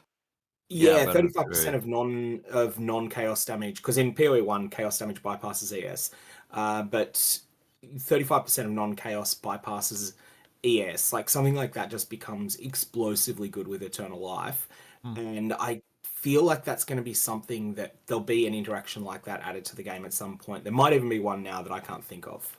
It's on out series Disdain, but I think that's probably gone, right? Oh, yeah, that's gone. The bypass. So, and I think I checked this yesterday. I believe that's the only way, like right now, that's in the game. Obviously, other than this new node that's being added. The only thing to say about this node here is that the fact that Eternal Life node exists basically limits design space for them in the future in terms of like damage bypassing ES on other things, because it's like now they always have to remember that this ascendancy exists, and whenever that ascendancy uses any of these modifiers, it's just less damage taken for them most of the time, right? Which is a bit of a weird thing, but For the Eternal Life node, your life cannot change while you have no energy shield. That's going to be... There's a lot of weird stuff that could happen from that node, and we will have to wait and see how it works in-game. For example, there's a lot of questions like, if you get hit by one hit of damage, just one hit, there's enough to kill you outright, do you die? Or do you just lose your energy shield, right? Because that's really important. So that's one thing. I personally hope that you die still, because otherwise that they've got a bit of a problem there where now they kind of have to design all of the boss mechanics to shotgun because of this one ascendancy, which is just like, let's not have that in the game, right? But otherwise, like, there's some other things. For example, could you do chaos inoculation and then spend life, right? Because you don't actually spend the life, it's not there. I would say probably not, because it probably checks that it wants you to actually have that life, even though it doesn't actually spend it. But there's able to spend life, right? With that, that's my rating of it. If you've got 300 life currently, it says your life cannot change. Yeah, how I would use a skill that costs 1 life. Yeah, well, I would read it the other way around. I would say that you spend the life, but it doesn't change. So, I mean, it just depends to see exactly what's going to happen with that. But there's a bunch of unanswered things, and I kind of look forward to seeing. Yeah, the black doubt as well, which is being brought up in chat right now, is a unique body armor which has the line "damage over time bypasses energy shield." So with that modifier right there, you would literally be invulnerable to damage over time until you lose all of your energy shield, which is ridiculous. Surely it doesn't work that way, right? Well, that is actually how it will work right now. If that body armor is unchanged, because the soulless form, it has literally been designed. That's why it has 10% of damage taken by past energy shield, because it's a prerequisite node, and it's saying now you get 10% less damage taken. Basically, that's the design of that node. Wow. So a lot of powerful, or at least on the Smith in this one, a lot of powerful defensive nodes, right? Introducing new ways. Yeah, I like that. I like that as well. I think we discussed this in the last podcast.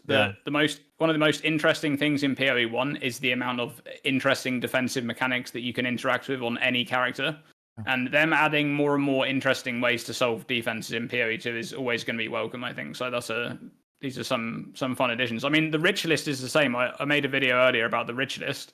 Yeah. And the rich list has a lot of defensive stuff going on, the Ascendancy. It's got, I think, maybe 4 notables that are all defensive based. So yeah, there's a lot of defensive stuff going on all of these Ascendancies they've added.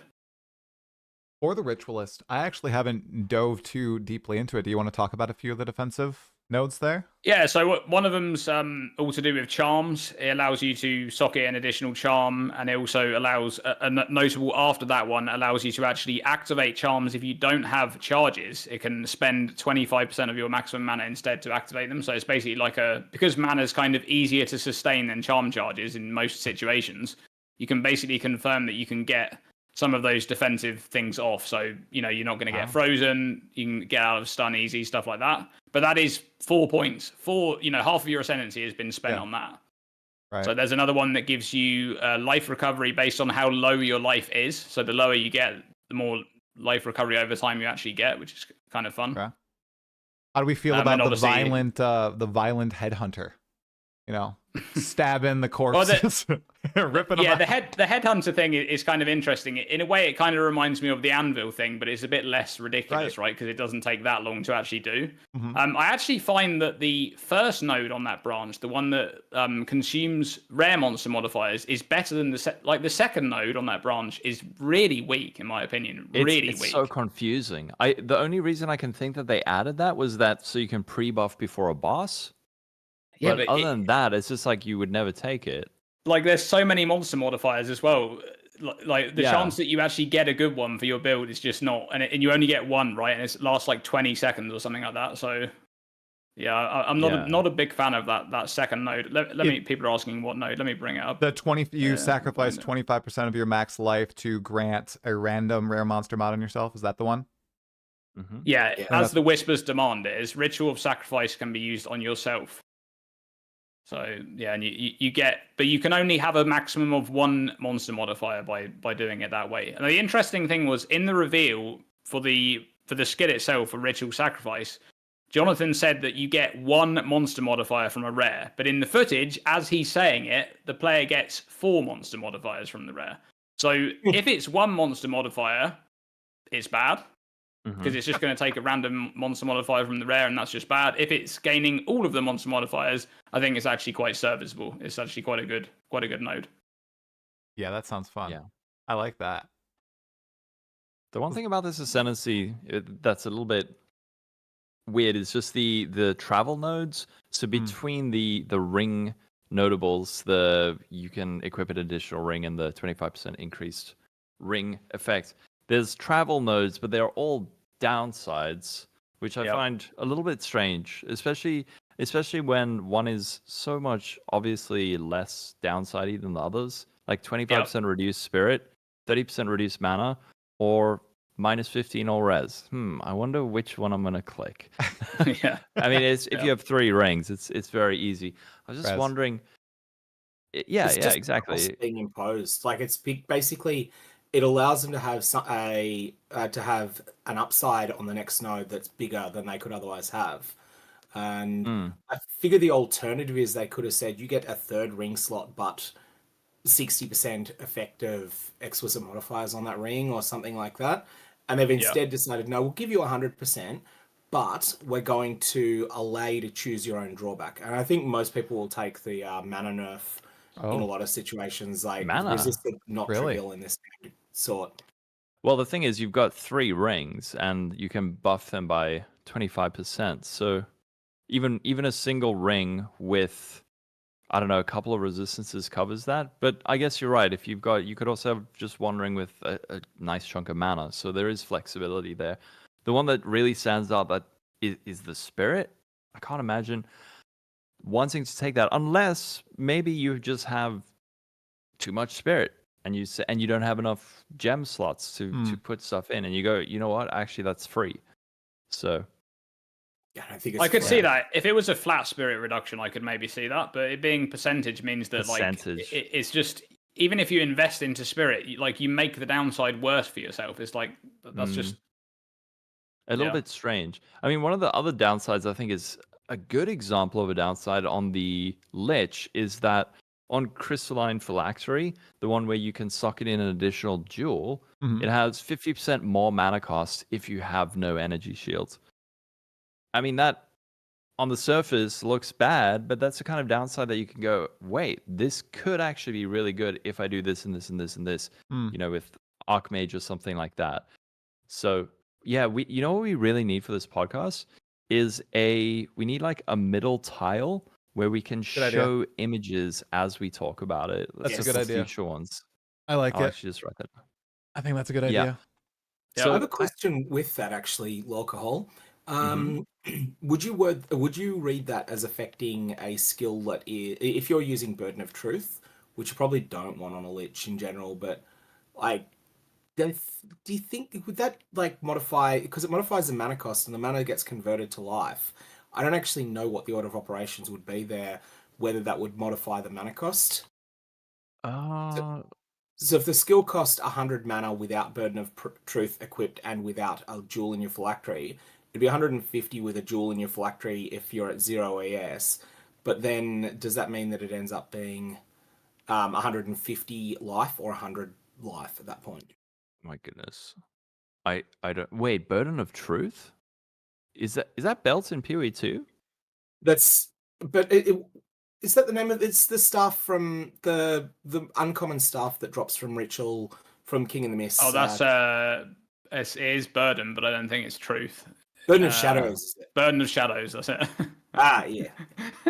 There you go. Let me just catch Okay. up. Sorry, everyone. It is 20 to 8 in the morning here, and I'm not a morning person. I see. Okay, so Burden of Shadows. Skills mana cost converted to life costs. Skills gain 1% of damage as chaos damage per 3 life cost. So what you're asking is, in this case, would the plus 50% increased mana cost, if you have no energy shield, then make it so that your life costs are 50% increased, meaning you're getting that much more damage from this stuff? That's the kind of thing that I'm talking about, though, right? Yeah. You see this downside, and immediately your brain goes, "Oh wait, what about that and that and that?" And then you build around it. Okay, now I need to figure out how do I make sure I never have any energy shields, so I'm getting the max benefit out of it. I love those kinds of downsides. Versus, I do find the little just like 30% less mana not that interesting, really. It just kind of feels like, I don't know, just make the good thing slightly less good. Yeah. Yeah. The problem That with the sounds- burden stuff is it doesn't have unconditional gem levels on it, which is the most important stat in the game. So Yeah. I don't think it's going to be enough, but it's still something to at least think of. It's a downside that you see, and it gets the juices flowing versus just, oh, I need to get an extra resistance on my ring. I have to ask, guys, with that node on this ascendancy, do you guys think Ingenuity is getting gutted, or do you just think it's going to be a little bit more rare? Yeah. You think? It's got to get gutted. It's like I Gonna think get it's gutted? dead. it's a slot killer. It basically says you cannot play any belt. Like rare belts are unplayable. Unique belts not named Ingenuity are unplayable. We're talking at endgame here. We're not talking Yeah. about earlier. And on top of that, rings that have non-scalable effects or effects that aren't usefully scaled, like Original Sin's conversion. It's no use to scaling it, even though it technically can be. These are unplayable as well. Yeah. Do you think Yeah, they're just it's- going to like adjust the stats, or do you think they're going to completely change it? Like it's just a failed experiment. I think it'll be reworked. Reworked? I think so? that with this ascendancy node coming in, they probably don't want that modifier on the belt anymore. If you drop I it don't know, to I think 50%, 50 is way still too be much. really- That's a it'd still lot, be though. Way too much. Yeah. Sirgog? Three rings at 50% magnitude from a belt slot, no shot. Yeah, okay. Right. With the Krangle extra Divining is 25%, one of the right? things that Too? pushes it. Krangle Divining is one of the things that pushes it a long way further as well. Like, okay, granted, this is out of the question for most people. You have to be very rich to be able to do this. But to pick up one that's pushed beyond 80%, it can roll up to 98% with a miracle Krangle Divine. Granted, that is an actual miracle to hit that, but they will exist across a league. But something that's like 90% is something that any rich player can acquire in the current game. And so that's one of those spots. It's one of the few spots where that Varlord mechanic is quite dangerous for game balance, more so than really anything else. I saw someone in the chat said it will just give increased charm effect now. Ooh. Oh, yeah. I mean, another thing they could always do instead of just not destroying the item. I mean, Yeah. even if it was at like 40%, it's still really good. But Good. introduce alternatives, and I assume that is probably what they will do. Of course, you can't. The interaction with Ingenuity and that ascendancy in particular, is that too much power if you set it like 40% or make it like 30 to 40% as a roll? That would be 'Cause- fine. I think it's fine if it's a slot Yeah. killer for one ascendancy. Hmm. And I'm not sure that it would actually be a slot killer at 30 to 40, but I think it's a problem when it's a slot killer for everything. For instance, in Path of Exile 1, I don't think it's a problem that the Trickster has just certain rare necrotic armors are a slot killer on that ascendancy there, because those rare necrotic armors specifically are not slot killers if you're playing something else. So the reason why I don't think it'll exist like it does now, even like I just don't think it will be nerfed. I think it'll be reworked, is because that ascendancy basically changes the entire dynamic of that item. It's like now when they're balancing that item and balancing that modifier, they have to consider that one ascendancy has 3 rings and every other ascendancy has 2, and that's just really, really awkward to balance. And I also think they want that second node afterwards to be something that's like, you know, I'm a ritualist, I've got this, you know, this is big, right? And if I'm wearing a belt and everyone's wearing a belt that's like 40 or 50% of the same stat, yes, granted it does work for amulet as well, which is quite important. But I just don't think, I think that we'll see a lot of that actually in the patch. I think there'll be a lot of things that will be not necessarily nerfed, but reworked into something else, because there are just problematic things in the game that they probably didn't really realize were going to be problematic until players have just broken everything, you know. So Yeah. Now, Can I say one of the consequences, though, if they seriously change Ingenuity, the Divine Orb demand is going to crater because the primary sink of Divine Orbs, the reason that they were, that they were always worth 50 chaos throughout the whole league, whatever that was in Exalts at the time, rather than being only 20 or 30, the primary reason was the existence of Ingenuity. The best belt in the game, on average, took 41 to perfect and took 8 to get to a status in which was fantastic. This is going to be a very substantial economic change if they touch Ingenuity in any big way. well, here's my... They are adding a bunch of new unique items, though, to be fair, and I think that a lot of the strong uniques will probably have... I think they'll want to keep some of the top end of those... They'll bring it down a bit, obviously, but they want to keep some of the top end whilst maybe opening up the range on some of those things. Like, for example, I could see Hand of Wisdom in action having a big range on the added damage, so you need to get like a really good Divine or something like that. But yeah, that's just an example of something that I could see them doing, because like Sirgog said there, if those things don't exist, then it's a huge knock-on effect for the rest of the economy, which is a not good one for most people, because the economy just runs away from people very, very quickly if that's the case. So yeah, that's a good point. Since we're talking about what would uniques... replace the Divine if they didn't? You have a couple of high-end crafting consumables that you have the Omen of Whittling, you have the Omen of Sinistral Annulment, the Omen of Dextral Annulment. All of them are being made more common by a factor of 2.5 in this. I feel like if they don't add in a new Divine Sync or modify an existing one, then those three could become the replacement high-end trade. I could see that. Yeah, I could see that for sure. And also, I think the demand for those omens is going to be higher this time in this league as well, because they also have a bunch of other new interacting things going on, right? Fracturing orbs and the like. So it does look like they've put quite a bit of work into crafting for this update, which is something that's very welcome. That the crafting was just basically non-existent unless you were really rich. So that's one of the really big changes in this patch, I think, is just having that kind of entry-level crafting with the essences that is more accessible, greater essences and things like that, and then having that high-end crafting also be something that people can reach without being ridiculously rich, which is, what you had to be before. Okay, we have to talk about recombination. I want to talk about recombination now. What do you guys think about not what they presented, because that's not how it actually works? Did everybody watch the Q&A so they corrected themselves? Who wants to talk about this? Lolcohol, you seem like you really want to explain how it works. I've been saying for a while that I think recombinators fit perfectly into Path of Exile 2, especially with this idea of them wanting to have ground loot matter more, whether or not you disagree with that idea, but it fits in so well, and with the limited pool of modifiers, it makes sense. It really does. The funny thing, I don't actually like recombinators in Path of Exile 1. They are too strong.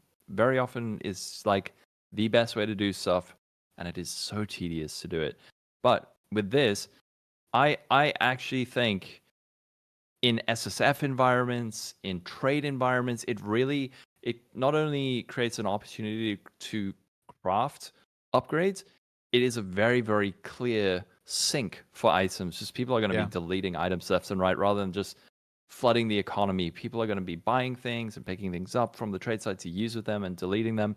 So for people who don't know, the way that they said they wanted to work now is instead of having 2 items and then they get pushed together and you get a random-ish outcome. Now you can instead say, I want this mod from this one and this mod from this one, and it gives you a percentage chance of success, and you can select more than one mod on each one, and your chance of success goes down. And if you fail, both items are destroyed. So there's a very obvious sync. So recombinators, I think, are good. It's pretty crazy. Question? Yeah. It's very basic too. You brought up that great point. Exactly. Like, it just makes sense, right? It makes sense. Anyone can understand it. It's just like, oh, I want that and that. Let's see. And then hopefully it has a very obvious thing, 35% chance of success, or like at least low odds of success. And then you push it, and that it's pretty foolproof, I would expect. And it's also really good for I mean, have you seen the Recombinator posts on Reddit where it's, I've gone on about this on stream so many times with like 1p plus 2s plus 2p plus 1s plus 1e, and then you put that with 2p plus 1s plus 3p, and you're just like, dude, it's like an algorithm of how to craft. Hopefully we don't get that. And you're not even But- going into the Markov chain optimization there. Please no. I know that's not a joke, but it sounds like a joke. Oh, I think. God. But is it worse than Necropolis? Oh, no. Necropolis was that's interesting because Necropolis was like it always felt like it was have Reddit design a league for Path of Exile 1. It's Yeah. like let's have super It is literally that. with a small amount of risk reward element in it. But the key thing I think that made Necropolis fail was that you couldn't fail upwards. If you were trying to make a particular item, you couldn't go, oh, I accidentally made something that was 10% better than I thought. You either failed downwards or you hit what you were going for. And even though the chances of hitting what you were going for were good, the times that you failed downwards were really painful. And the times that you hit what you were going for, you got something that might have been 500 divines in a previous league, but it was just sort of break even because in Necropolis it wasn't anything special. Yeah, And, that makes total sense. And Pee-wee too. Just gonna try to get away from Necropolis. With the new essences, I think we should talk about those. I think you can fail upwards with those quite a bit as long as they're in some way common. The one that they showed off where you can use a Val Orb and secure 2 enchantments on the item, that's ultimate Gamba. I mean, that's almost, it's not like the Locus of Corruption in PoE 1, but it almost exudes that feeling of, oh my God, I could hit, like % increased attributes or something on this item right here. This is so cool. I don't know if that's an outcome in PoE 2. It is belt only, remember? Say again? And so that one is belt only. And keep in mind that belt only means completely unusable as long as Ingenuity doesn't get nerfed. But again, assuming Ingenuity gets nerfed, then yeah, you might see someone actually equipping a rare belt for once. You're too right. I hope they add more interesting things. Like belts are they're just so bad. Like, I don't know how they. I would like to think that they would add they would add more than just having one modifier just for belts, right? For the Essence of Insanity, I know that's all we saw. Oh no, yeah. I'm just talking about generally belts. Yeah. Their mod pool and stuff is just terrible. Like they're so boring, man. They're insanely boring. We just need some more things going on with belts and probably some more interesting, unique belts as well. We might get there. I mean, the big patch I hope we get them. Yeah, I think with all of the crafting changes, so I am actually I'm excited for it. I feel like it's really a step in the right direction, and it illustrates that they are willing to do more deterministic forms of crafting. Yeah. Semi-deterministic, but with an element of gambling, which I think is perfect, where there's a chance of failure, there's a chance of success, getting lucky. That's what makes crafting very enjoyable, not only to do, but also to watch. But the most important thing, and you touched on this, is how available are these things going to be? Because before PoE 2 came out, a lot of people, including me, put out videos that were like, the crafting system looks so good. It looks amazing. And then I think the reason that it didn't feel as good as expected was just the availability of these items. We didn't know how common omens would be. They turned out to be extremely rare. So, and same with essences and greater essences. So hopefully, fracturing orbs, omens, and what else do we have? Like the new base types and essences. If they are all common enough, it'll work together. It'll work together quite nicely. Yeah. So I think the new essences are going to be pretty rare. They're basically a corruption outcome of greater essences. So they're going to be quite rare. But the thing is that, like, as long as you're playing in Trade League, it wasn't hard to source greater essences in 010 either. I know that, like, I had a whole bunch. I actually had traded a bunch of essences for an article that I wrote for Mobalytics on currency flipping. I was doing a bunch of experimenting there and found that the greater essences of the body, which were a bit off meta, it took me months to sell a listing that I put up for them at 41 to the divine. Like I sold 2 of them, and then the third one just didn't sell, and it literally took a month. But I was off playing PoE 1 for most of that time, so it didn't actually bother me. And you think like you get 41 of a greater essence for a divine when they were rarer. Well, they're just going to be, they're going to be less than a chaos each for the greater essences, except maybe for the top ones. Like, if it's a similar meta to 010, that'd be the lightning essence. Very I true. think there would be a greater sync for them if there was some possible way of backtracking rarity. I still wonder. Well, that's It never would coming. be.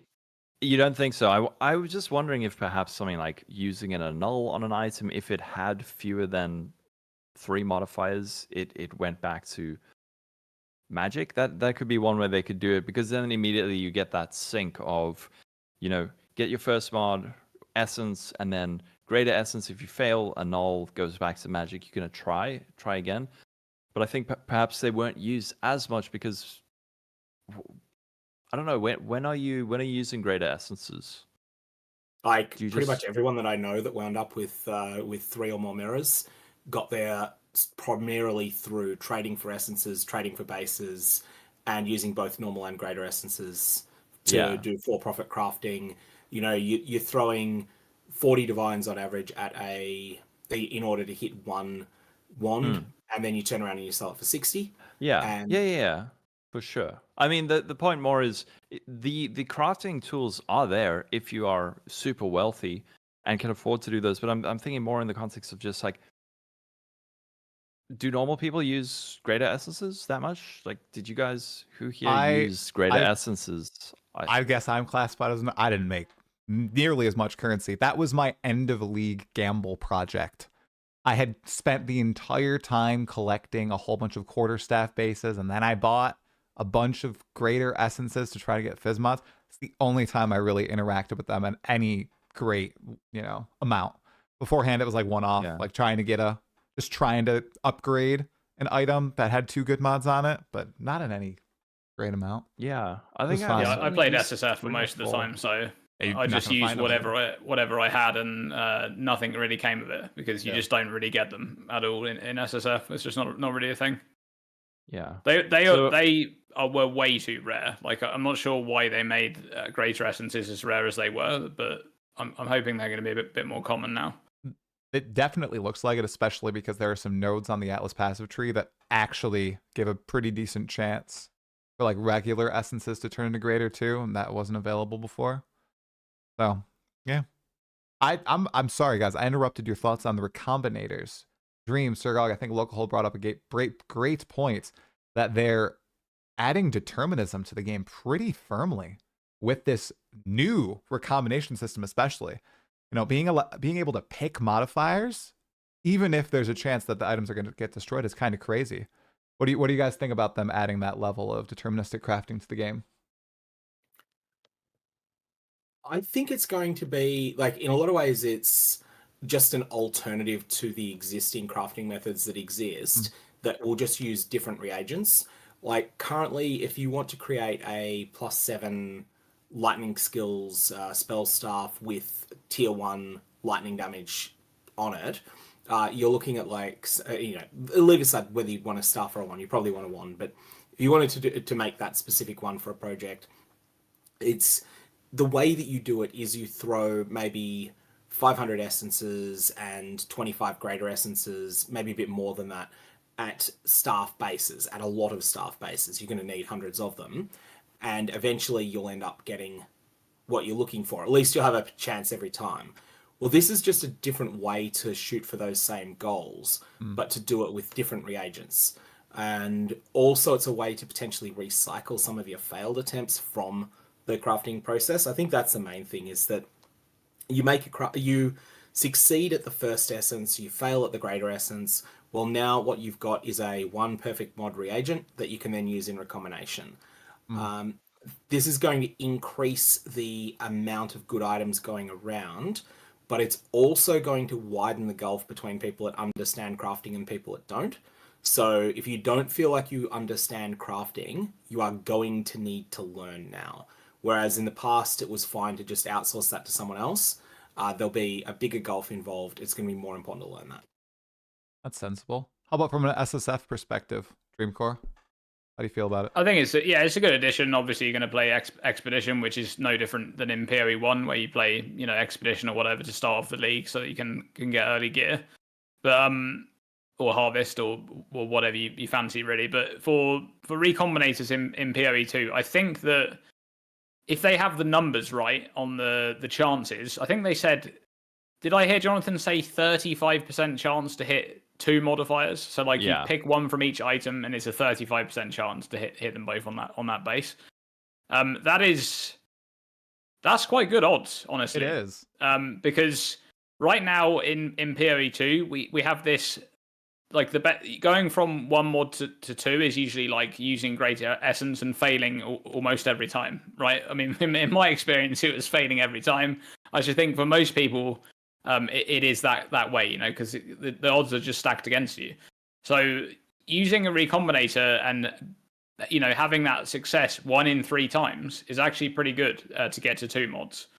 So that's definitely a good addition. And I think on average now with that change, people are going to have probably plus 1 to 2 affixes on each gear piece, sort of towards that late maps or wherever they are. And that is quite a big power boost overall, across the board, which is for most of those players, it obviously depends on how much money you had in the league, because some people were able to just afford very good gear early on. But for most people, I expect that's going to offset somewhat the massive nerf apocalypse which is coming, and there is going to be a huge nerf apocalypse that I think skills are just going to get wiped out for the most part, a lot of the well-performing skills. But hopefully you will have on average a little bit better gear than going into late maps. Yeah, I'm excited as someone who didn't trade a ton. Right? Just even though I was playing Trade League, just having more tools and more incentive to run Expedition. Man, just praying for those logbooks. That was basically it. I didn't use the vendors at all, but recombinators, I'm going in 100%. So it's going to be super fun. Also curious, staying on the topic of items, they're adding 100 plus new uniques to the game. Okay. And they specifically said in the Q&A and in a few other interviews that they are focusing on making these end game viable. So uniques you're actually going to use in the end game, you're going to find. It's not just going to be retired, or it's just not going to hit the mark. And they teased quite a few. Of those that they teased, did any pique your interest? And do you guys think they're going to end up achieving this with these new items that they're introducing? I'm sure some of them will be good. Yeah, the coming Calamity does look good, yeah. But we don't know what's happening to Herald skills, right? I think if a body armor is giving you all 3 Heralds for free, the Herald skills are probably not going to be that good anymore, is my take from that. Yeah, but I mean, it's also gives you a decent chunk of life and all res, and enemies in your presence have no elemental resistance. Yeah, that thing's kind of crazy, yeah. That's nuts. Here's a question, right? Would you use that if the Heralds are gutted to the point that they are just 3% more damage and that's all they achieve?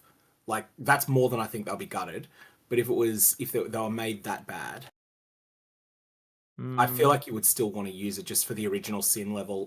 When I'm saying OSIN, I'm talking Path of Exile 1 OSIN, suppression of all resistances. Or you could pitch that as 75% penetration of all elemental resistances. Or infinite penetration for that matter, because the way penetration works in PoE 2. Yeah. Basically, you've got unlimited pen on elements, and you've got a Goldrum, better than Goldrum level resistances as well, which is a stat you've got to get somewhere. It's not exciting, but you've got to get it. The item is just it is crazy. A good item. It is. But those other modifiers on there make me think, what have they done to Heralds? If they're giving you all 3 Heralds, without... He said that, right? Without reservation. He said without spirit cost. I'm just not sure if that's so strong. Isn't that kind of weird because it's not actually on the... I know there's some items in PoE 1 that have hidden modifiers that are not actually explicitly stated. They do something that's not, I guess that's what's going on there. But I feel like it should say it on there, right?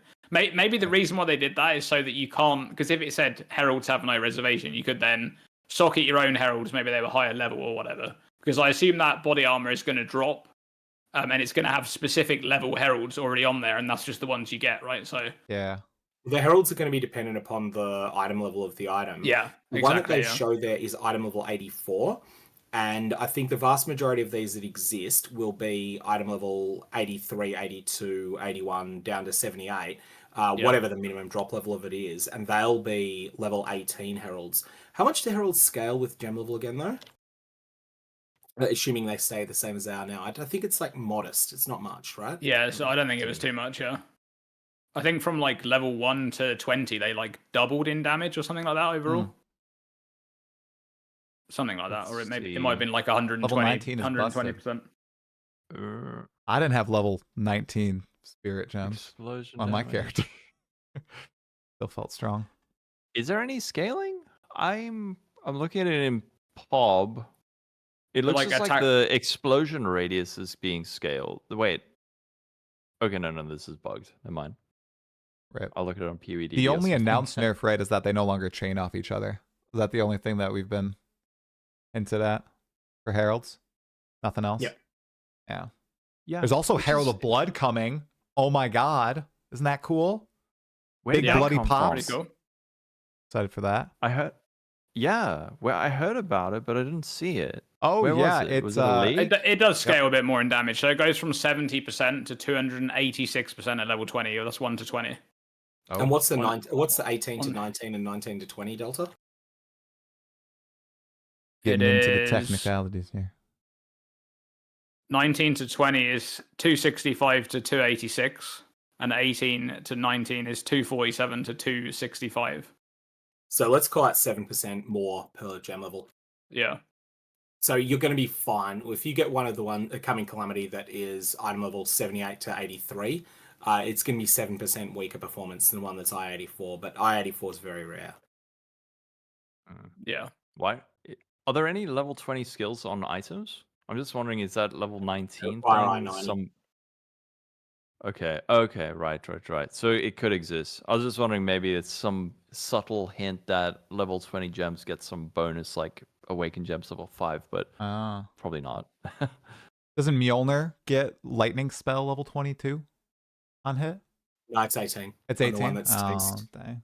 But It's close. Again, Al- that'll be eye dependent. That would be a 78 to 83. Also, what does that mean? Does that mean we get to choose a lightning spell to socket, or is it like a skill called lightning spell? Because I was like, oh, do we get to choose like ball lightning versus spark, or is there a skill any called lightning spell goes in Any there, and lightning then spell. it's triggered when you. Yeah, I think it will be an energy mechanic similar to the other triggers. Oh, So you That's just cool. place a lightning spell in there. Whenever you hit with the weapon, it builds up energy, and then it will go off a threshold. I like it. Thought it might be like Yeah. filler text. It was like, oh, the name was supposed to go here. It's a lightning spell, but we haven't decided yet. But that sounds cool. I like that. Exciting stuff. I'm really hoping that there are a few weapons, kind of like Void Forge and Starforge and PoE 1, that allow you to build an entire character around them. We saw a lot of wicked weapon art. I mean, the drip on the Rogue Exiles is insane. I thought they looked so cool. I really hope some of those I weapons. think I saw Nebulok in the Oh, you Yeah. did? Yeah. icons. I'm sure there was Yeah. Nebulok there. It looked just like Nebulok art from PoE 1. So I think that's probably Nebulok. Yeah. So How Synthesis does is that work back. thematically in a game where like the Elder has been Bro, excised 20 I years guess it's a remnant, right? Is it like it's like a remnant of the past? Like someone's had it stashed away somewhere. Yeah. That's interesting. I like it. Yeah. Did you guys notice any others in the like I don't know, they had I don't the think I scrolling recognize thing. any others Voltax from the Drift art. was present. I saw Red really? Blade Banner too. Yeah, Red Blade Banner, I saw that one. Rearguard was there. I remember we stopped and looked at them, and there were quite a few Yep. that were familiar.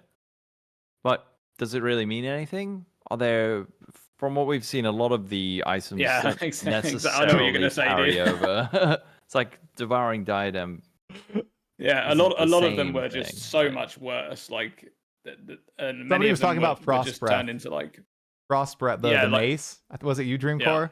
it was me. Yeah. It was in your. I was like, oh, you're Like so that's right. That like was a my really first cool build. item in PoE 1, and then in PoE 2 it's just like this extremely low level, just kind of trash mace that you just outscale very quickly. Yeah, that was my first build in PoE 1.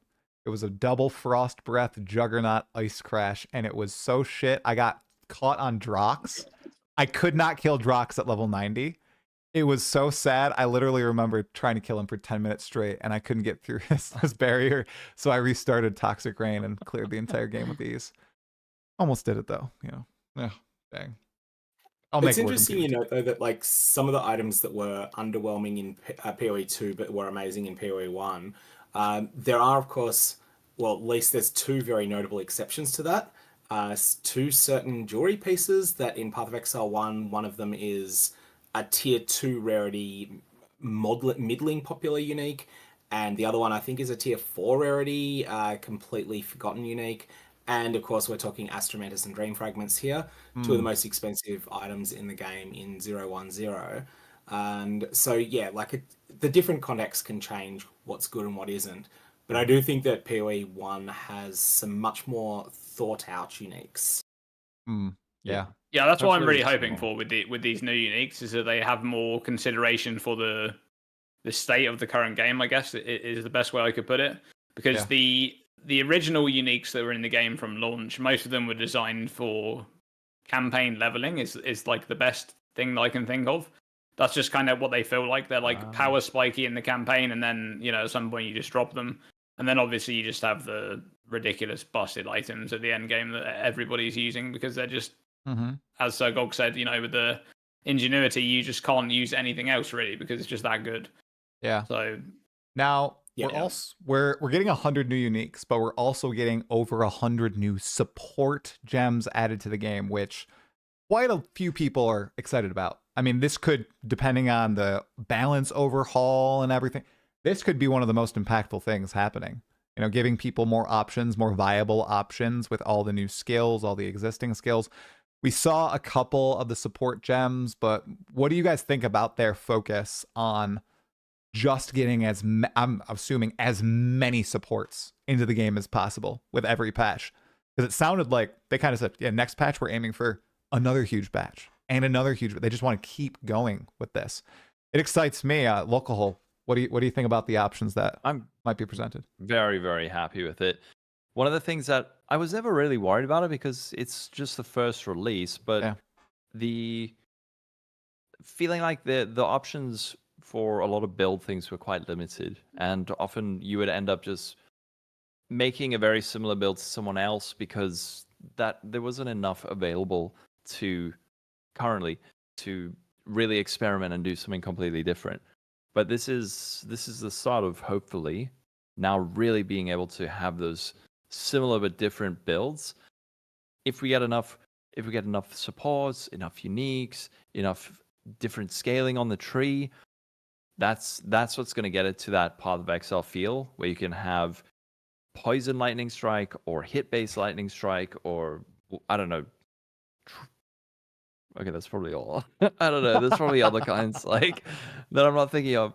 But yeah, so I'm really, really happy with this, especially since last week I felt like there were a lot of times where I just thought, man, you can only put one gem of each type in, one support gem, and you would have a 6th link, and sometimes you think like, man, what's the next 6th link gonna be? And you have to kind of like scroll down and search. And then with your other supports, you've got 6 links on everything if you want, but there's not really enough. So I'm very, very, very excited for all of these. And there's a couple I know Sirgog pointed out. Yeah. Can you talk to us about cadence? Cadence support? Yeah, well, can I just quickly say something about general first? I think one of the best things about them having 100 supports is that they can put out some that are extremely, extremely niche. Things that are trash tier on 99% of builds. You can do that because there's not such a shortage of support gems. There's that helmet from the Arbiter 2 Plus, I think. I think it's Arbiter 2, Arbiter 3, and Arbiter 4 that exists. I can't remember its name, but it allows you to use 2 of the same support gem. That is something that was used a lot in 010. I think that'll be used a lot less in 020 because there'll be more supports, and you can go, okay, well, I'm going to use something on this one. I'm going to use a different one here. One of them is better, but they both do sort of the same thing. And I'm not going to go through the opportunity cost of tying up my helmet slot with this helmet for it. But yeah, Cadence, I think, is a pure power support. I did a write-up for Mobalytics recently, and I also put a video out on it. I think it's the best support gem in the game. Not for every build. It's definitely not for every build. But if your attack speed is 0.899 to 0.950 seconds without Cadence, Cadence is 60% more damage once you get rolling. It has its drawbacks. It doesn't do that until you start rolling. But if you're in a position where you can stand still, it's just tremendous amount of damage. It's a fantastic support gem. And it can also be used, like if you're really willing to go to the next level with it and you're willing to endure playing with a metronome ticking near you, then you can make even more precise optimizations as well. But I don't think most people will do that. That's going to be Jung Rowan and Ben. That's Jung Rowan, yeah. Jung has used a metronome before, right? Yeah, I actually remember watching his stream when he was using one. He was playing what's that fire spell where you like you build up projectiles around you and then they all shoot out together at once? Isn't it blazing something? Or no? It could be. So I can't remember what it is. Ember Fusillade. Yeah, there it is. Yeah, I remember that. He was literally playing. He was doing exactly that, just the perfect timing, so that he could always keep the projectiles up because of the bug with the support gem that keeps spawning too many projectiles, basically. But that bug will probably be gone with this patch. So yeah, in terms of the support gems, just getting back to topic there. Yeah. I just want to touch on what Sirgog was talking about there, about the niche supports, because they actually talked about that before PoE2's launch. They talked about how they kind of didn't feel like it was a waste of time to add all of these niche supports, because there is going to be a lot of cases where there's going to be like a support gem and it may only work on 2 skills out of like hundreds of skills in the game, right? But they still want to add it to the game because it's supporting an important niche playstyle, right? It's there. It's like a playstyle that's just... It's got to exist in the game because they want to have all of those options for players. So I think one thing that I could suggest there is like the Warcry build with where you build up a bunch of strength and you dealing damage with Corrupting Cry. Right now it has like 2 damage supports. That's all it has. There isn't any other supports in the game that can go on there. Everything else is utility based, like lower cost or area of effect or something like that. So that's just an example there of something that's lacking support options. And it's really limiting like the amount of damage that the build can do. So yeah, I think it's a really good thing that they add a bunch of these support gems, and there's going to be some gems in there like the one that Sirgog was talking about, and there's going to be a bunch of support gems where you're like, what is that? Like, I'm never going to use that. And then one day you're going to be like, wow, that support gem is actually going to be useful in this build because I can actually sock it in and it does something.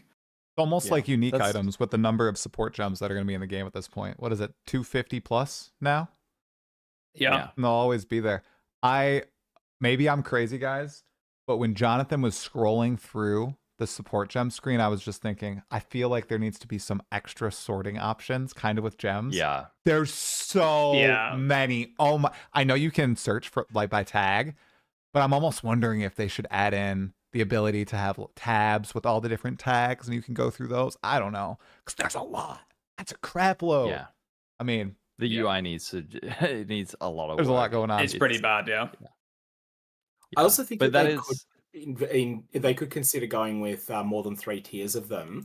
Like this, as a way of staggering the rate at which you get access to new options. Because like if you look in Path of Exile 1, you get new support gems at, I think it's character levels 4, 8, 12, 31, 38, 44, or something like that. I may not be exactly right on those numbers, but there's about 6 different points at which you get new support gems.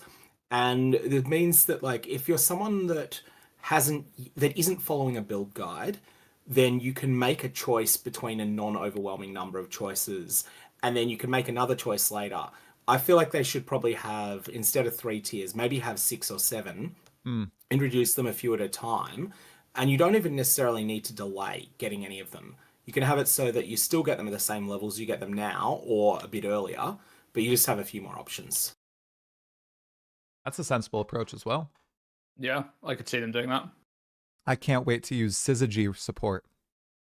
Just so I can say Syzygy support. I can't even talk at all the streams.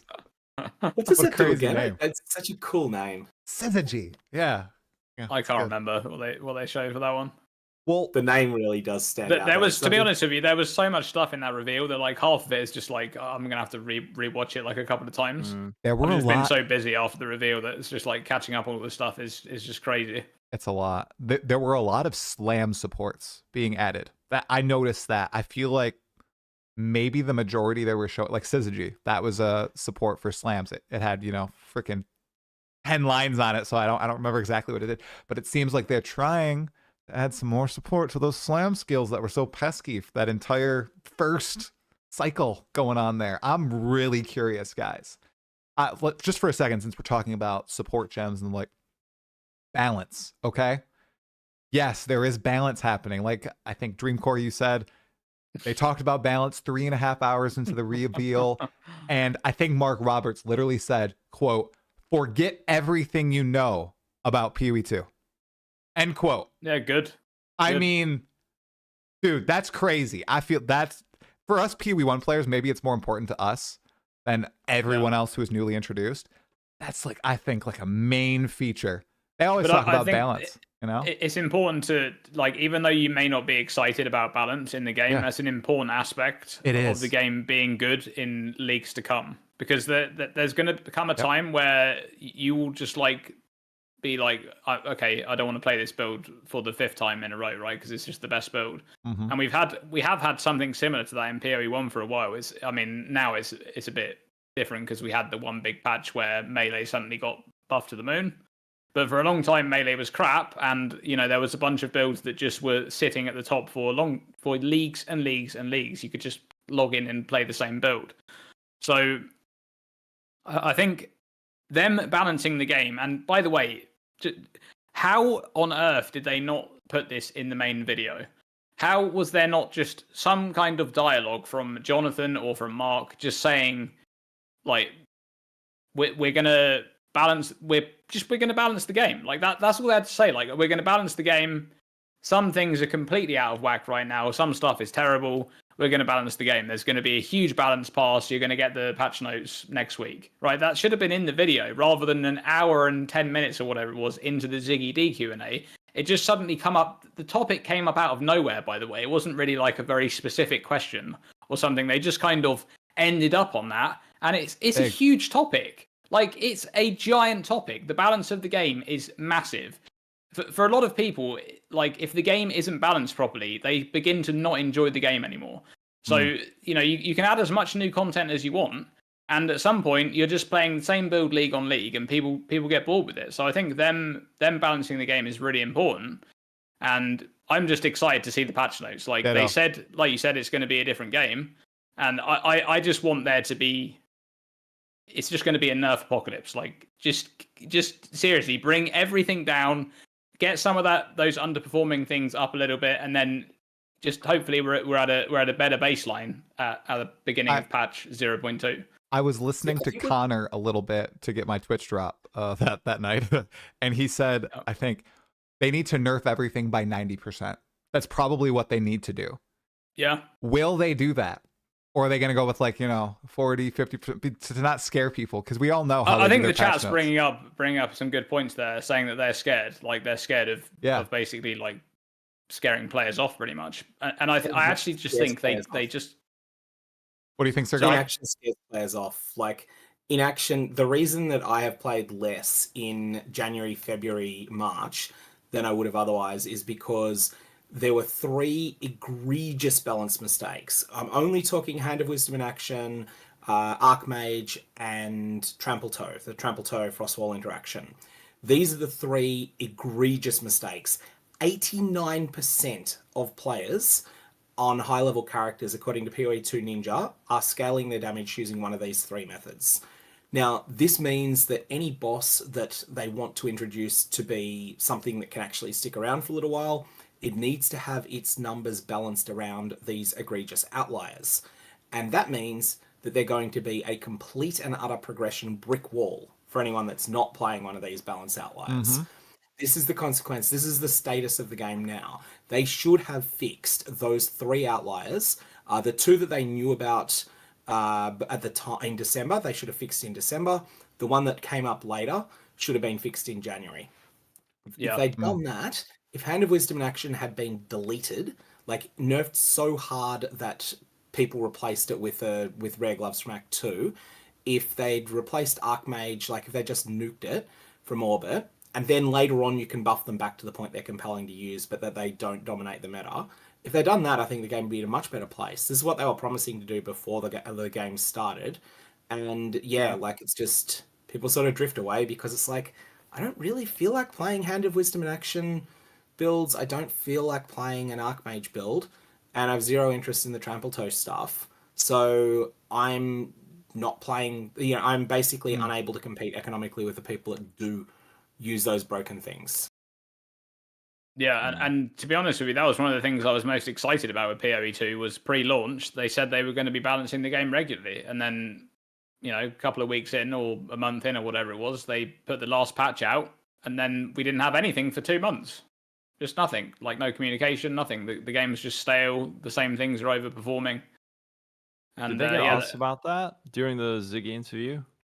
Not during the Ziggy interview, but No, really? there was a Okay. Q&A, but there was a Q&A with, I think, the press, and they were asked, and they're going to treat it like a full release game. Essentially what Jonathan said was, we thought we could do this because it's early access and people would give us that grace, but people aren't in their view, and they're not willing to meet. They didn't say this, but they're not willing to meet halfway and say, okay, we're going to give you like free respecs or 70% reduced free respecs, whatever. Like John Groan tweeted out, Ascendancy respect should be a thing during early access, at least, right? So people can just test out, right? They're not going to do that. And I wonder instead, they're going to why. focus It's on the huge big mistake. balance every 3 to 4 months. Yeah, it doesn't make sense because I don't know. I don't agree with it. situation. It was so easy to avoid that. You just say we're doing a huge balance pass. Everyone gets a free respec. What's wrong with that? Yeah. What's the problem with that? There is one issue with allowing ascendancy changes. I'm actually of the opinion that they should allow ascendancy changes, but not until the ascendancy you're respecing into has existed for at least 2 weeks. And that's because they need to get feedback on bad ascendancies. If they'd allowed ascendancy respecs on day 1, they would have no feedback on the Blood Mage. They would have no feedback on the Acolyte of Chayula at all. They'd have no data as to whether these are any good, because every single player that was playing them that was even remotely focused on optimizing would have respec'd into the other ascendancy on that class. Blood Mage actually ended up getting better later on, although that's mostly the Trample Toe shenanigans, but even the Dead version of it is a solid enough build too. And that was something that was discovered late. I don't know that Dead build would have been discovered if everyone that was playing the Blood Mage that was optimization focused had been allowed to respec into it was Infernalist, wasn't it? Not, I'm thinking Stormweaver. Infernalist was the alternative.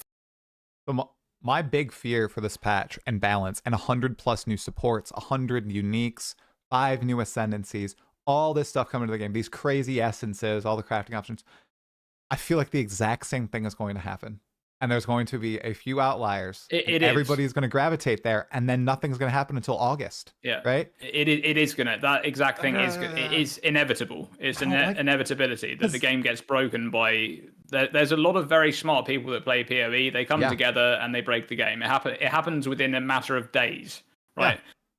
Yeah. And that is exactly why they need to be balancing the game regularly. Like it You want to start a petition? Sirgog said there, that sort of not doing those things turned him away from playing the game, and it's going to turn a lot of other people away from playing the game as well.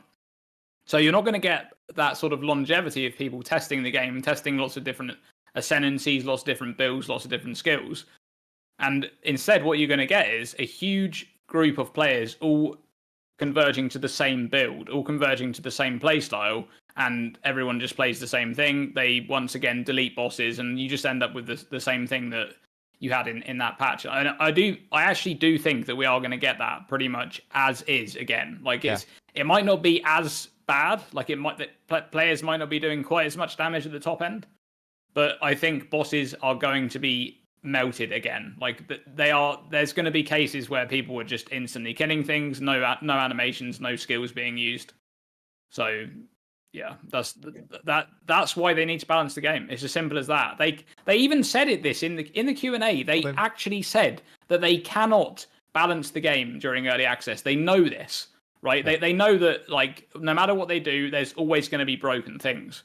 Right. So what they need to do is they need to say internally, okay, guys, we have like a metric that they don't give it out publicly, but they say anything above this kind of in this region, we're going to just get rid of it as like a hot fix. We're gonna come in and balance it. And they need to sometimes they need to take the decision of, okay, we are going to offer respecs at a cheaper price during this period.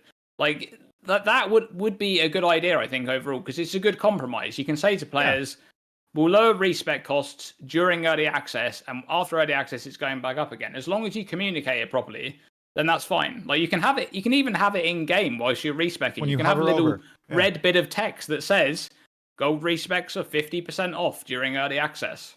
Like at least people would know. They can visibly see it. Right. It is fascinating, and it all comes down to, it seems that so many people play the game, and they don't want to disappoint all these people, and they want to treat it like a full game. I feel like a fully released game, right? And that essentially is going to extend the window of early access too, right? Because they're not going to be able to balance this stuff. And every single time they add a bunch of new stuff to the game, it's just all going to break. It's not like PoE 1 where they had generally good balance, and they're not adding, 100 new support gems and a brand new class archetype for the first time tested by a bunch of players, right? They don't usually need to do mid-league nerfs there. But this, I don't know. It's so fascinating. Was there reasoning that they don't want to disappoint people? Because I have been getting that feeling a lot, where you're trying to not upset people. I found that is like terrible, man. Just with everything, if you try and make everyone happy, it's impossible, man. Someone's going to be upset. You're going to have the people that, on the one hand, Sirgog is describing, where you are disappointed there's no balance pass and you're getting bored. And if you do the balance pass, then you might disappoint people whose builds are getting nerfed.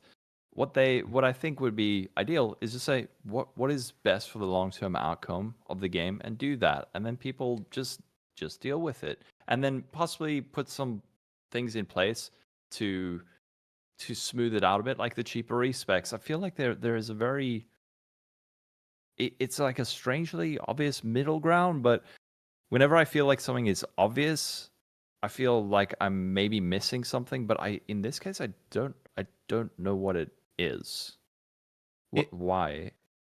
I think you do touch on a proper point here. Like, they don't want to disappoint people, and they want to act on, or they are reacting to a lot of what people have displeasure with. Like this patch, right?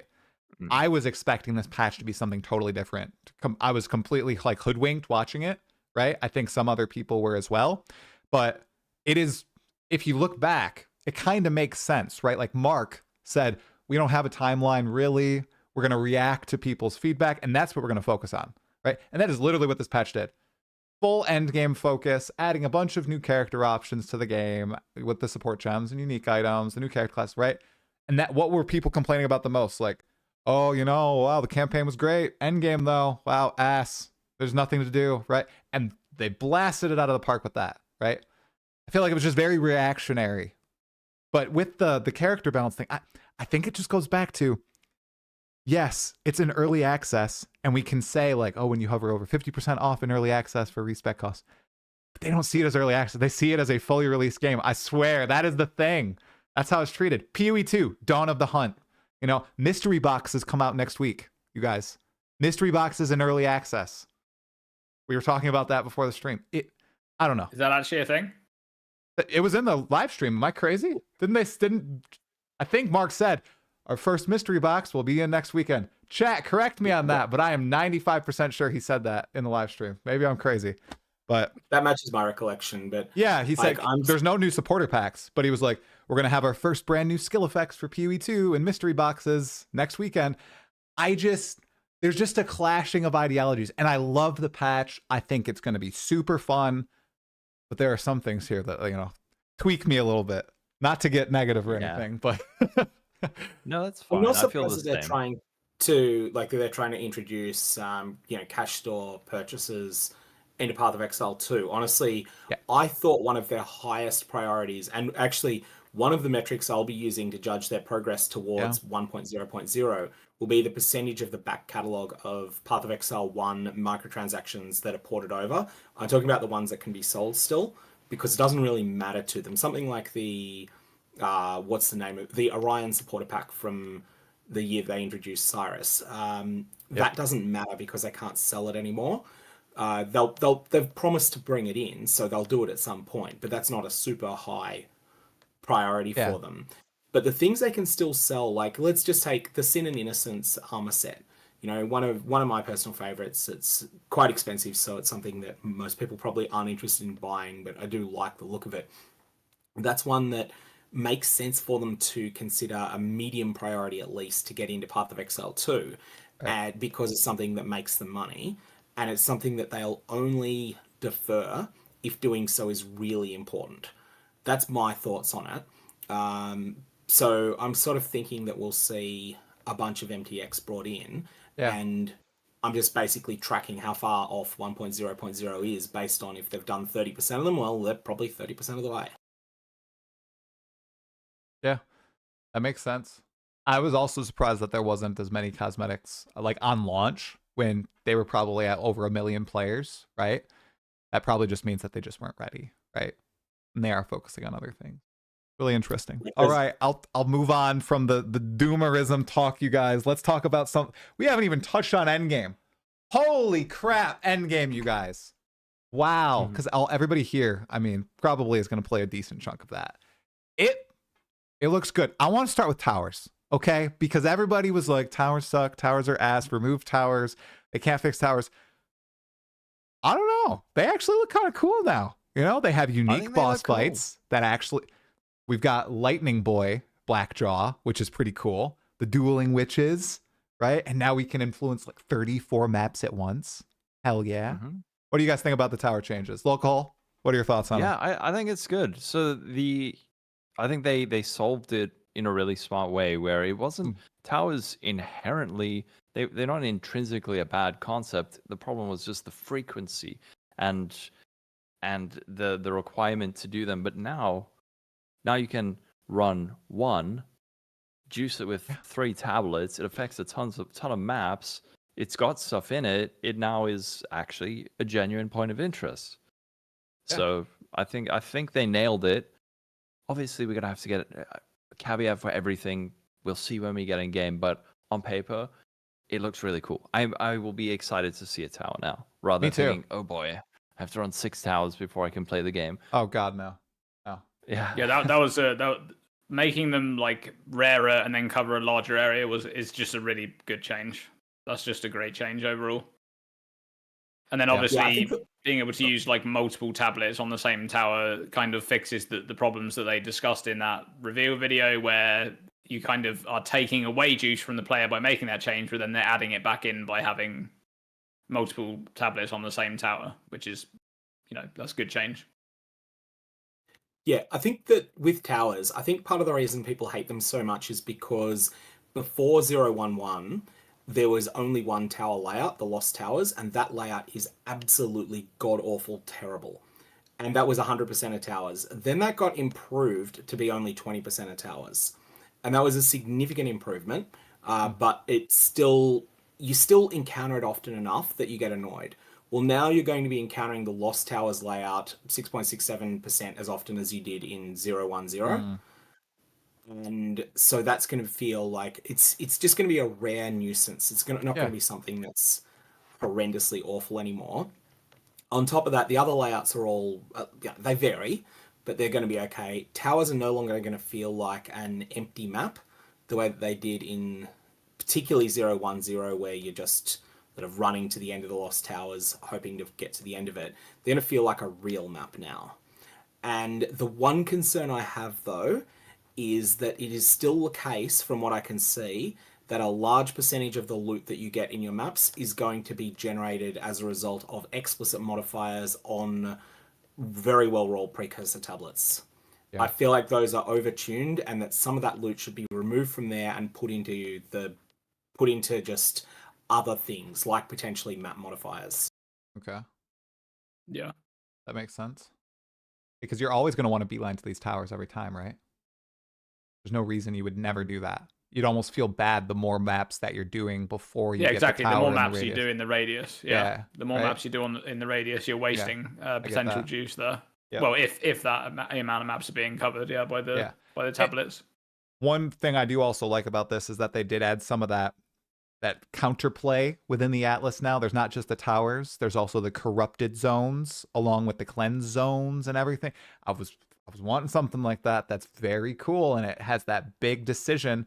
Do I go for did I hear them right? Is it a determinist, you get a fracturing orb when you kill the boss of the cleansed area? Is that what they said? Like, it's No, it's not deterministic? deterministic, but it's RNG. They expect you to get about one on average. One if you per biome, right? optimize. I'm never gonna If get you a optimize fracturing orb. fracturing orbs, you'll average one per biome. Yeah. Okay, sure. That's Sure, makes sense, Mark. Yeah. All right. Sure, Jonathan. 65% chance for early access releasing this year. It's not happening. Yeah, that's what I don't even know what does that even mean? Like, what? I don't think Q1 2025 either. I say Yeah, 2025. probably not. Probably not. I'm sorry, I had to slip that in there somehow. Yeah, but the cleanse maps, they're looking pretty cool. I like them. I think it's looked really cool. And I think the thing that they're demonstrating is that some of the ideas they've had that a lot of people said, oh, just scrap it completely, like just get rid of it. Some people say get rid of the towers, just get rid of the entire end game and the Atlas. I think that's that's not like a good approach. I think for example, the towers hopefully are better. The Atlas itself is also something that could be really, really cool if they can get it to the right place. Yep. With towers, you're thinking, oh, I have to run 4 maps to get it and I'm missing them. They could possibly add in maybe another encounter that's like a highway and you just rush straight to it, then you can do all the maps. But then also with the Atlas, the difference between this and PoE1's Atlas is now you can visibly see points of interest on the Atlas. And this league, something it's like a good worry is what if there's like an essence map over there and a tower over there and then this cool unique map down there and this here. That's a good feeling when you're being forced to make a decision, but they are all good decisions. And hopefully they can get the balance to that point where any choice you make is a good one, but you're missing out on something by doing that. Yeah, exactly. That's the part that made the PoE1 Atlas tree so good. Is that you want everything and you can't have all of it. Exactly, but you're not wrong to do it. Yeah, exactly. So yeah, I think if they can achieve that same feeling, then that'll be great. I think they could. Yeah. With the unique maps or the end game maps that they've added, guys, this is exactly what I wanted, but I wasn't smart enough to like communicate it. All these interesting encounters, right, scattered across the Atlas. Oh, the boss gauntlet, the Lake of Calandra that actually I'm excited to run. Oh my goodness gracious. And there's 5 more, the Essence map, or there's 4 more that haven't been revealed. If those are common enough that I loved how Mark did not answer how common they were. He was like, oh, well, I think they're common. They're more common than I wanted them to be. Is that like, I hope I see them, right? I really do, because they were so cool. Like, that is exactly the sort of thing I'm looking for to break up the regular mapping experience. Oh. And they have unique rewards, too. That's definitely something that this kind of Atlas, where you're doing, like, world exploration, that's really what it needs. I think I touched on that in the last podcast. Like, you need interesting things to stumble across. Like, if those things don't exist, then that whole design of, like, the exploration kind of world Atlas just doesn't really work, right? You got to have those fun things that you stumble across. So yeah, it seems like they're trying to put that in with this patch, and I'm sure they'll continue to add stuff like that in the future as well, which is that's cool. I like that. And then in 5 years' time, we're gonna have Atlas bloat. People are gonna complain about Atlas bloat. Yeah, too much stuff. There's too much stuff on the Atlas. Every other map that I run is a random mechanic. I don't like it. They can't add too many though, because like the Essence map, for example, holy crap. I mean, it's going to print greater essences, especially if you're risky enough or powerful enough to fight the boss and juice it up. right? And same with the boss gauntlet. That's going to give you all those super Yep. strong runes as well, which we totally hopped over, by the way. I mean, they all have unique rewards, unique semi-deterministic rewards. Like, you know you're going to get something special running these maps, whether it's the unique jewelry in the Lake of Kalandra or the other ones I just discussed. And there's 3 more. And I don't know if you guys paid attention in the trailer. They flashed through some Act 4 bosses. So we already see Phanos, which is an Act 5 boss, is used as the boss for the cleansed map center area. I can't remember what it's called. I also saw I think Dreamcore, I think it's one of your favorites, the pirate guy from Act 4 Yep. who randomly generates abilities. He was in the trailer. So I'm wondering Yep. if they're pulling in some ready to go assets from future acts into these endgame maps to I mean, that makes introduce new sense, content. right? I actually feel like at this point they probably do have like Act 4 ready to go. Is that like I actually think they probably have it ready to go, but the reason why they're holding off now is because they do want to release all 3 acts at once and have No, it like a big they don't, thing. dude. They don't. Drop it all at once. Jonathan came out and said, see, things are changing. He said, 1, they have a giant team working on Act 4 now, which why? It looked very close to done in 2023. And 2, they want to release 1 act at a time now. Yeah, he said, And then because just if get they them released tested. multiple, they said it would be a balanced nightmare and progression nightmare. So now they I want mean to do that one at a makes time. that makes sense. Yeah. That does make sense because they had before they actually launched the game, they had so much internal testing on like Act 1 and 2 especially. Yeah. So that would make sense that when they actually released early access initially, they already had the testing for the first 2 acts mostly done. So it was just like a case of if the 3rd act played into that and worked well, and it obviously ended up being quite good in terms of progression. But yeah, that makes sense. And I guess I think it is a better idea for them to release them one by one because they can get better testing and actually apply that feedback before moving on, right? Definitely. Yep. But so okay, 65% chance for full release for this year, right? That would mean that they do have all 3 acts out, or surely, right? Like, because didn't Jonathan say that full release would include all of the acts, but not necessarily all of the classes and ascendancies? Is that what he said? That's kind of what he said. But in another interview, he was a little wishy-washy on Act 6, not being in early access. But here's the thing, right? Like, what's the? They're treating the product as a full release right now. What's the rush to get 1.0 out? Like, what is the? Is it just that they want that like giant release that they then have all the influx of like free to play players, or because surely you only get 1 chance at that. You get 1 chance at the 1.0 release. Surely you want it to be the absolute best product you can put together, not a rush job. Not just. I don't have a tinfoil hat. Where's my? I'll wear my tinfoil katava. Okay, I'll wear katava on my head. Okay, I've never bought into Tencent interfering with GGG.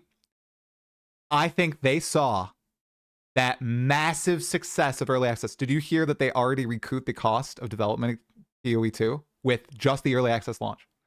I think Tencent saw that and they were like, let's get ready to monetize and as many players as possible, as soon as possible. Here's your deadline.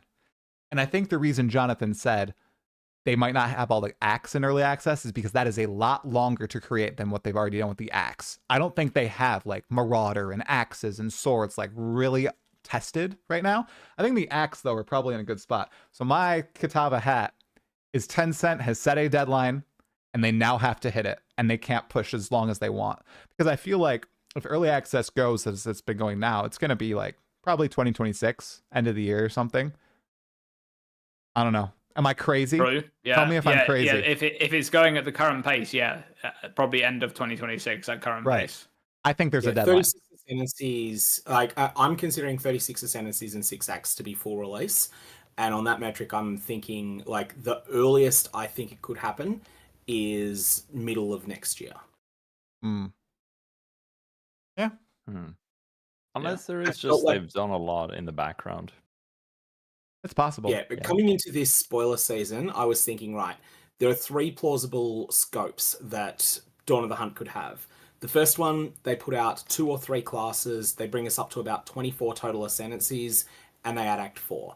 If this is the case, then we should expect full release around Christmas. The second possibility was that they have 2 classes, they bring us up to about 20 ascendancies, and maybe Act 4 is done, maybe it's not included. In this case, we're looking at Q2 of 2026. And the third case was the scope we got, +1 class, +5 ascendancies. And that was going to be more like Q3, Q4 of 26. Yeah. That said, they have changed what they've said about what constitutes the end of early access many times. Right. So whether it's coming from senior management or not, we don't know. But that's basically my thoughts, that they're just going to keep changing it. They'll decide what 1.0.0 is at some point. Yeah. Yeah. I think that's true. I think it's very hard to predict because everything, the goalposts are like changing, right? And I know I said this is like a reactionary patch, right? I feel like there's going to be more of those. Like I can't see this patch being, golden in the eyes of all the people who are going to play. I feel like there's going to be a lot of things that people are going to be like, oh, well, this is a problem now, that's a problem now, and they're going to make a lot of noise about it. And GGG are going to have to be like, okay, no, we're actually going to focus on adding, Act 4, a new class, another, like 2 classes, whatever, instead of fully focusing on what people are complaining about. Or maybe they won't. I don't know. It's a fascinating we're always topic going to have discuss. that reactionary patch type thing if they don't do balance, like after launch of a patch. Because there's always going to be broken things. Yep. So if they don't do that, there's always going to be this big reactionary patch that comes around, and we're going to get more of, forget everything you know about PoE2 because everything's different again, because we had to go back to the drawing board and a few things, or completely gut some things, and some things were terrible, so we had to massively buff them. It's just, if it goes back to the same point, like if you're not regularly balancing, then you don't really have that steady progression. You just kind of have sort of right. That's just what it's like though, right? If you keep balancing, you kind of get these regular tweaks and you get regular feedback. Mm-hmm. And you just don't have that if you don't do that. Now, and maybe things they can do. Yeah. Go. No, go ahead. Okay. Well, anyways, everyone's trying to yield there, but all right, I'll take it. I reckon one of the things they could do that's really simple with balance. Does everyone on the panel agree that Chronomancer had insufficient damage in 010? Yeah, it sounded like it. Silver played it. He was the only guy I knew, and he just fell off in tier 3 maps or something. Like something that they could do with that they could have done with Chronomancer, I'm using as an example because we all agree it had insufficient damage, is just said, right, okay, we need to do some serious work on this ascendancy. We don't have the time to do that right now. So what we're going to do is put every single notable in it is going to get plus 1% more total character damage. And if that's not enough to fix it, then in 2 weeks' time, we'll double that. If that's not enough, we'll up it to triple that baseline. And that's the sort of thing that would then get some real testing done over time. That's what you can do with the weak ascendancies. With the things that are too powerful, some things like Howler and the like, you just need to gut. But then that then creates a situation where, well, some of the other ascendancies now are going to be a little bit better than the others. Some are going to be a bit worse. If something's just a little bit better, that's okay. But if something's miles better, nerf it and do it in the middle of a league. And if something is miles behind, then just keep incrementally buffing it until it starts becoming compelling to some people. Even if it is just a boring buff like, 3-4% more damage, and just see how things work out. That'd be such a simple thing, and then you would actually be in a position to say, now, instead of going, okay, what does the meta look like without the 3 broken pillars? We don't know, so we're going to make mistakes. If they'd done incremental balance, yeah. Anyways, rant aside. You go, Lolcohol. You wanted to say something. You're on mute. I am muted, yeah, okay. I was My just ears going to didn't say, go out that time. Okay, thank God. it wasn't you. Geez. I mean, it's perhaps a very deliberate choice that they're not doing the balance pass and doing overly reactionary. How do I put it? I mean, you're saying that this patch is a reaction to a lot of the feedback. Maybe if they are just doing everything on the fly, maybe they're worried they're going to make mistakes by being too, I don't know. How do I phrase it? By giving all the feedback time to kind of settle and they can look at it from a distance. Maybe that's their justification for it, where they give things like a couple of months to settle before they just start changing and nerfing. And sorry, my brain is running at like I'm on about 20% mental capacity. You're good, dude. Right now. You know what I'm saying? Yeah. Right. I'm just trying to think why it's like that. Well, I think every time they make changes, right? I'm guessing that they see a big dip in players, especially if players' builds are negatively impacted, because in the what do I call it, like information age, where people are like going on the internet, they're looking at, you know, Jung's builds and saying, oh my god, yeah, I gotta do cock, right? I gotta do like cast on freeze, right? I'm so sorry that I said that. I gotta do cast on freeze. I should just use cast on freeze as the example. I gotta do cast on freeze. Everybody specs to cast on freeze. It gets nerfed 4 days later, and then they can't clear a white pack of mobs, and they're pissed at the game. They don't have enough gold to respec, and they quit. I think that's what started happening, right? I think they just saw people quitting, and it comes back to them not being able to say, we're just going to give it to you for free, which is what they used to do in PoE 1, by the way, during closed beta. I see the patch notes. They used to do full resets of trees when they made balance changes, which I don't know why they're not doing here. But I think they just kept seeing players dip, or maybe probably bigger than that. And they just said, okay, we're actually just going to do a big balance patch every 3. Do what we do with leagues. We'll get most of them back, or a good chunk of players back, right? We'll let them play with their fun toys and do the same thing over and over. Like, they're just going to do the PoE 1 formula. That's what I'm guessing. Maybe that's what they're thinking, Lolcohol. Maybe you're right. Yeah. I don't know. Either way, I just hope they can settle on whatever they decide to do. And do whatever's best for the game. Yeah. Which I mean, I know they want to do what is best for the game, so there's probably justification behind it. But they don't have to communicate everything, especially when people are, you know, not pulling up clips from 3 or 4 years ago and holding their feet to the fire over it. Right. I suspect that they're being deliberately a little bit more cagey. Maybe those interviews are a little bit more lighthearted and sort of waffly, because they don't want to say exactly what they are thinking. Because if they say one thing, then do something else because the something else made sense, then they don't want to be held accountable for that. I think like people have held them accountable in very fair ways. I think there's been a few instances where they've been held accountable in extremely unfair ways. And I think all that does is it leads to them possibly just saying, you know what, we're not going to tell you. We're just going to do the updates every 3 months and pull feedback from there.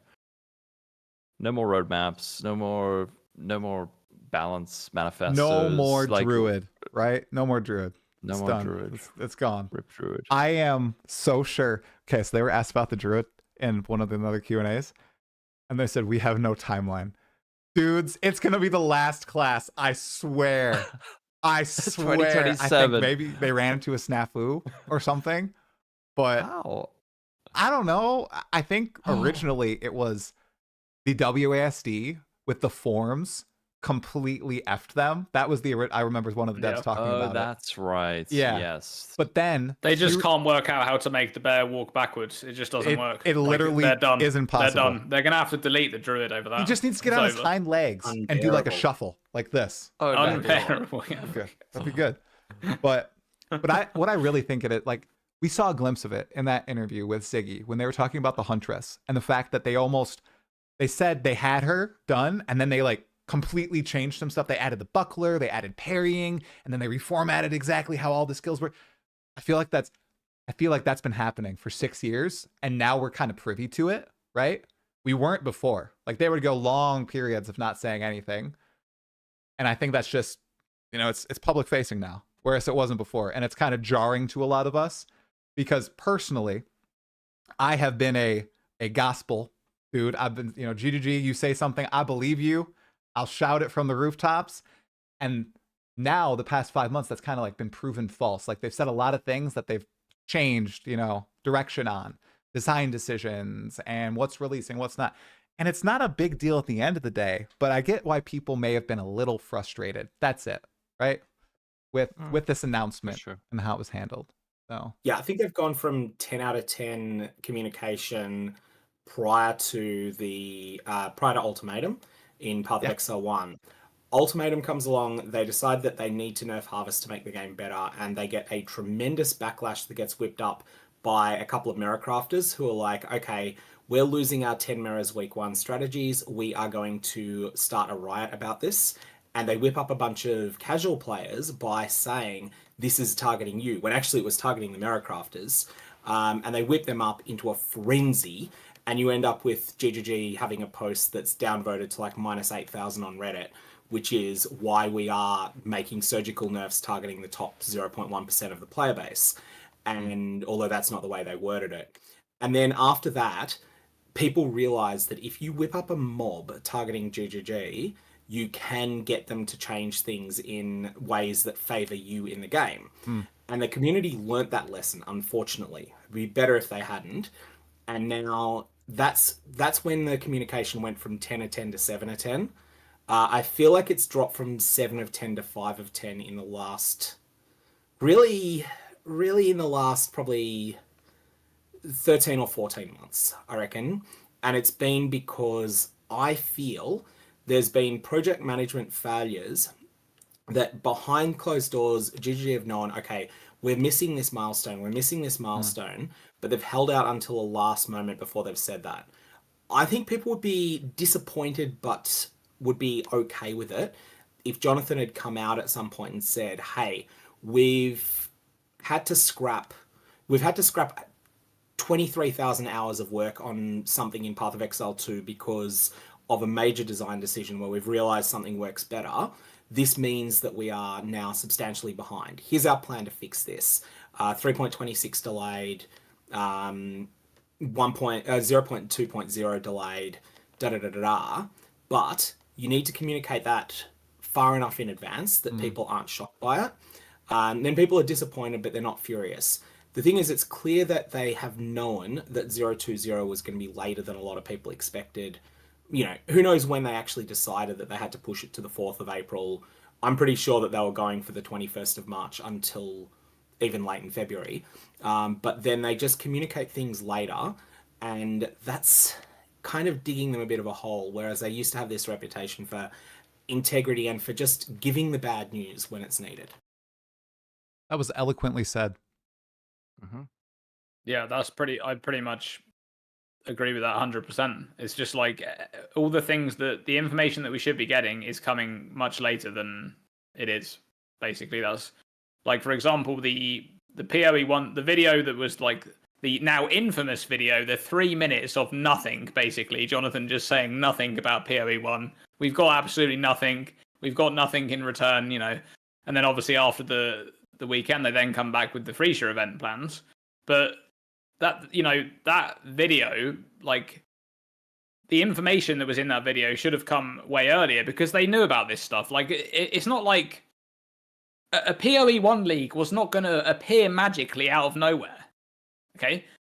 They need a long ass time to develop a PoE 1 league. We already know that, and they could have communicated that information like a month prior, right?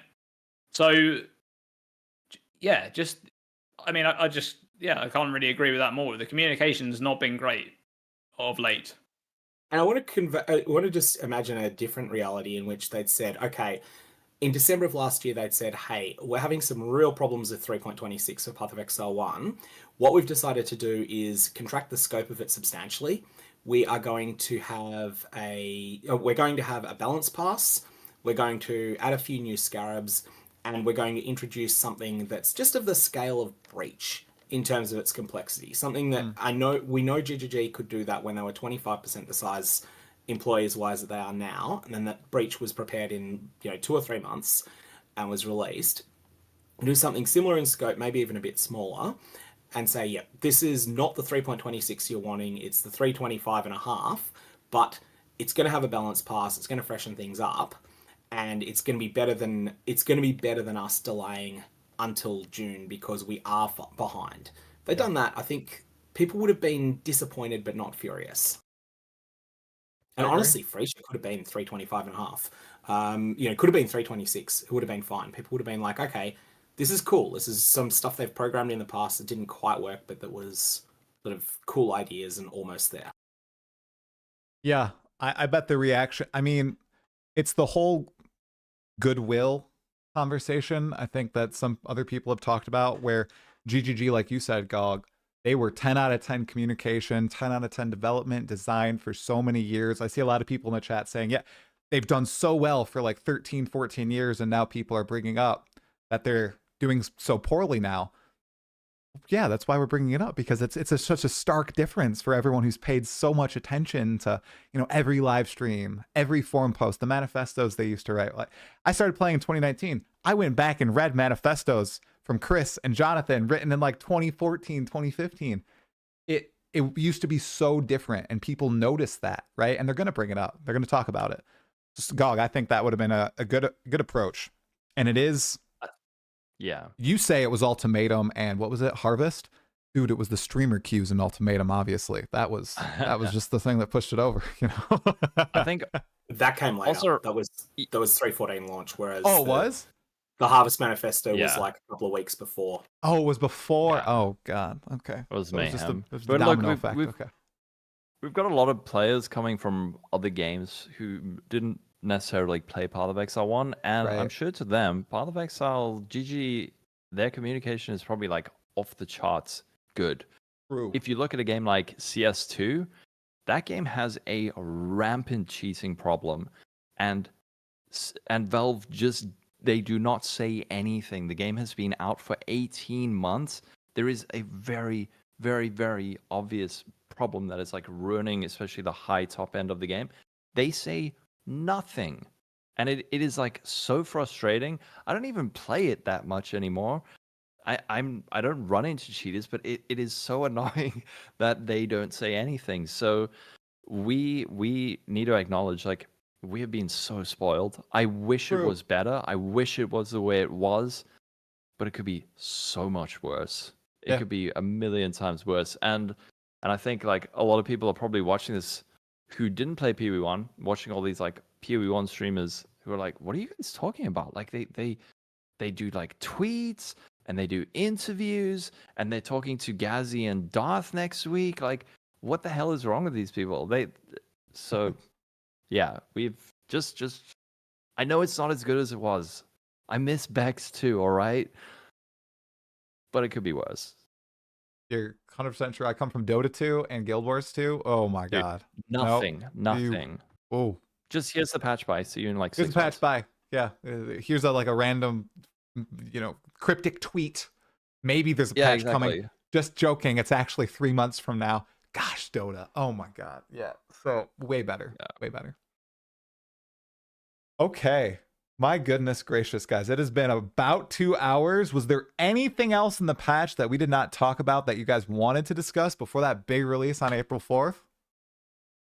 I know that there was a lot we didn't touch on, but is there anything that There's you really so wanted to much. discuss?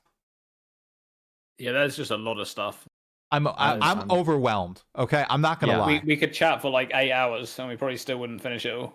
All right. So conclusion. What do you guys think? It's in the clickbait YouTube thumbnail. Do you think this is a huge patch or an underwhelming patch? What do you guys think? Let's start with Sirgog. What are your thoughts? So prior to the announcement, my hype was 9 or 10. After the announcement, it was 8 or 10. So it's still pretty high. It fell down a little bit. Pretty good. Above average. I want Brain's to gonna say that torch I was probably like maybe 7 out of 10 before the announcement because I wasn't really sure what to expect. Like, I think a lot of people are in that same boat with not really. It's really hard to get a grasp on what they're going to announce for PoE2, right?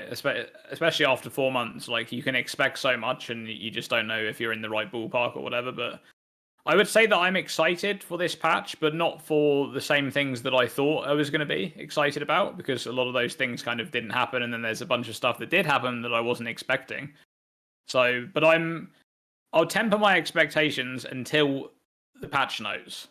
Because the patch notes for me are the most important thing about this patch. Like, that's going to really give me the information that I want, that I really wanted in the reveal, right?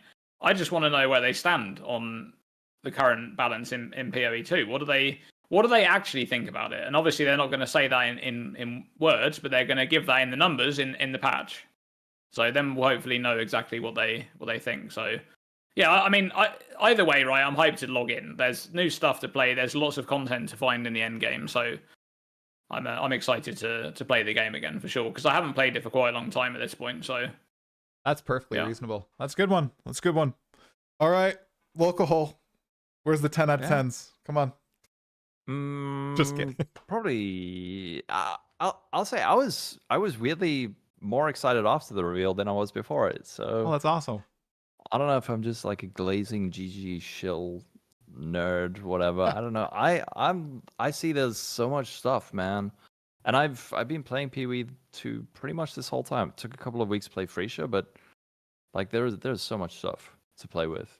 And I don't know if there's problems, we'll deal with it. But for now, like I really just want to focus on the good stuff for now. I had a stream the other day where I was just like, let's just ignore the bads, ignore the worries, ignore the concerns, just focus on all the cool stuff. And it makes it so much more obvious when you're not just like, you don't have that negativity bias. I'm not telling people to not be critical where needed, but like now, I feel like we're in the hype cycle, man. I don't want to feel bummed out when I log on to stream and then I just see like everyone complaining about this tiny issue and this tiny issue and this tiny issue. It all kind of like just builds up and it like damages your mental, man, over time as a streamer. Like I can't handle it. I would rather just people coming in and be like, dude, I'm so excited. This is so cool. I totally get you. No, I was probably the pissiest I've ever been on camera watching the reveal because I was so fixated on the thing I think that Dreamcore and I were like most anticipated for. Like, all right, they're finally gonna take a stand and reveal their and I'm like watching this reveal. I'm like, okay, that's so cool. But does it like, okay, the tornadoes, Jonathan, the tornadoes, they look so cool. Am I going to use the tornadoes, Jonathan? Am I going to use it? That's what I was thinking the entire time. And I was being such a little bitch the entire time, right? And then we get 3.5 hours and Mark's just like, yeah, forget everything. And I'm like, thank you. Oh my gosh, really? That's happening? Because they tricked me. I thought they were just going to be like, yeah, we're making some adjustments, but we're like fine with what it is for the most part. Sure, we're going to nerf, heralds, engineering, right? But no, they were like, no, everything's touched. All the ascendancies, Chronomancer's getting 2 new notables, and like, I was at a 5 out of 10 until they 3.5 could have hours. actually made like literally the reveal video could have been like 40 minutes longer with the information from the Q&A. 8 out of 10. There was like so much information in the Q&A that could have gone into the reveal video. Dude, what's going on there? And people drop off, right? They drop off after that reveal, right? So like, can you imagine that? Like, we've got 5 new ascendancies, and we're also adding all of these nodes to all the old ascendancies, so and we're cool. also balancing every skill. Every skill is balanced. Like, just that was me. I'm very excited for Dawn of the Hunt, but man, they had me tricked. They had me fooled. They had me in the first 3/4, and then or whatever 4/5, and then they got me. They reeled me in. So I'm really excited to log in. I guess as the last little thing, you guys, what do you think you're gonna play? I know we don't have patch notes. I'm sorry, but like Huntress. Does anything Obviously, Huntress too? 100%. Obviously. Yeah. I mean, me too. Amazon. You guys probably have smarter answers, right? Yeah. Amazon boy. Come on. I'm going Zon. Java's on. I'm probably going to play the Katava Smith. I think that's a pretty cool looking ascendancy. I'll probably play something with that. Looking forward to it. But maybe I do something with. I really do like that life cannot change where you have energy shield node on the lich. So maybe I mess around with that. Right. And I'm looking at, I think I'm like 60% to play Amazon, 20% to play Bind Spectre. No, they changed its name to Raise Spectre, didn't they? 20% to play Raise Spectre, and 20% to pick something else, which could be an existing or a new ascendancy. Of the ones, like the Smith of Katava has definitely jumped out at me as interesting, but I feel like it's possibly, well, maybe it's a good first character because you don't need to worry about getting a good chess piece. Mm-hmm. So yeah. Well, awesome. Well, thank you guys. We'll have all of our builds probably posted on Mobalytics, whatever we decide to play. This podcast will also be there. Thanks to them for juicing it up. And thank you guys for staying up late. Lolcohol, Dreamcore, and Sirgog, thanks for waking up. Not as early as you thought, but pretty early. I appreciate it. It was really fun. Thank you. All right. Yeah, We'll awesome. get reactions. Awesome chat with you guys. Yeah, we'll get reactions in a few weeks' time. Thanks for watching, everybody. Stay sane. Thanks, all. Bye. All right. Video cut. Thank you, guys. I don't know what's happening. My audio I kept am cutting so out. tired. You're tired? Yeah. Yeah. I'm sorry. My audio kept cutting out. No, My it's not. ears No, didn't it's stop nothing to do working. with the pot. Like, I'm just knackered. Like, I had after watching the reveal. Like, I've just been so busy. Like, there's a bunch of. I've been wanting to rewatch the reveal because there's like a bunch of stuff that I didn't fully like dive into. Oh, and yeah. I just haven't been able to. I just haven't had the time to do it. So There's I'm a just shit ton. There is a lot of stuff. Like, Yeah. there's just a ton of stuff there to. And we get only into, know so- the support gems and everything. That's the crazy thing to me. Like those actually look super cool. I'm very excited. So it's gonna be good. And all the in-game maps. I feel like we didn't talk about that enough. That looks so freaking cool. I'm so excited. Super fun. I know. Yeah. Yeah, the cleanse map seems like it's a really good system. It's the biggest question I've got, and like I put it this, I don't know if you've seen the draft that I've done on the fracturing orb on Mobalytics yet. Yeah.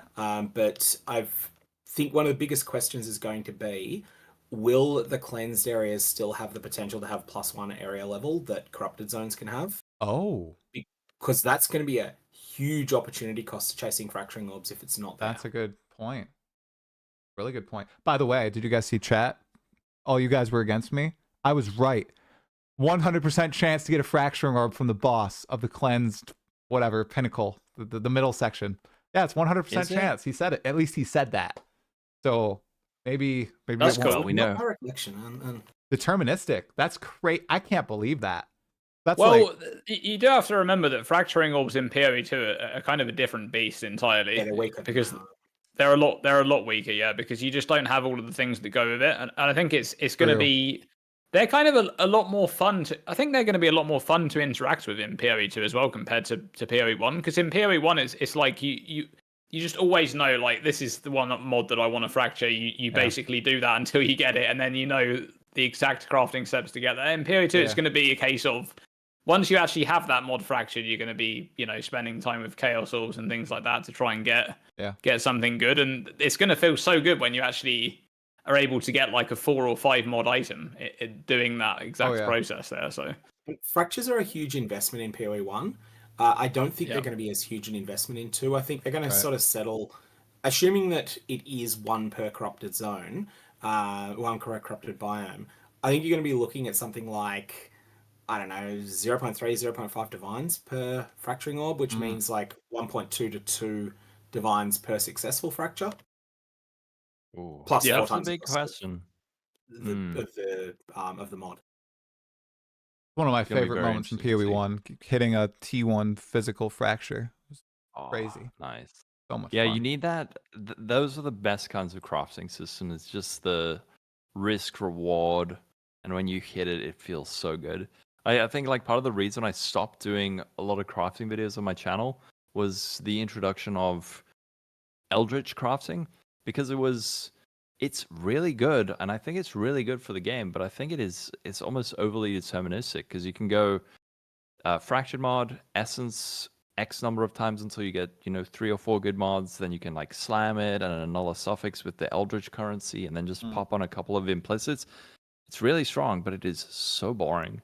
It is so boring to watch and also kind of to do, versus like the old school get 2 bases and then like Awakeners orb them together and Orb of Dominance, and there's all these like chance of failure, chance of success, like failing upwards, and obviously catastrophic failures, which people love seeing.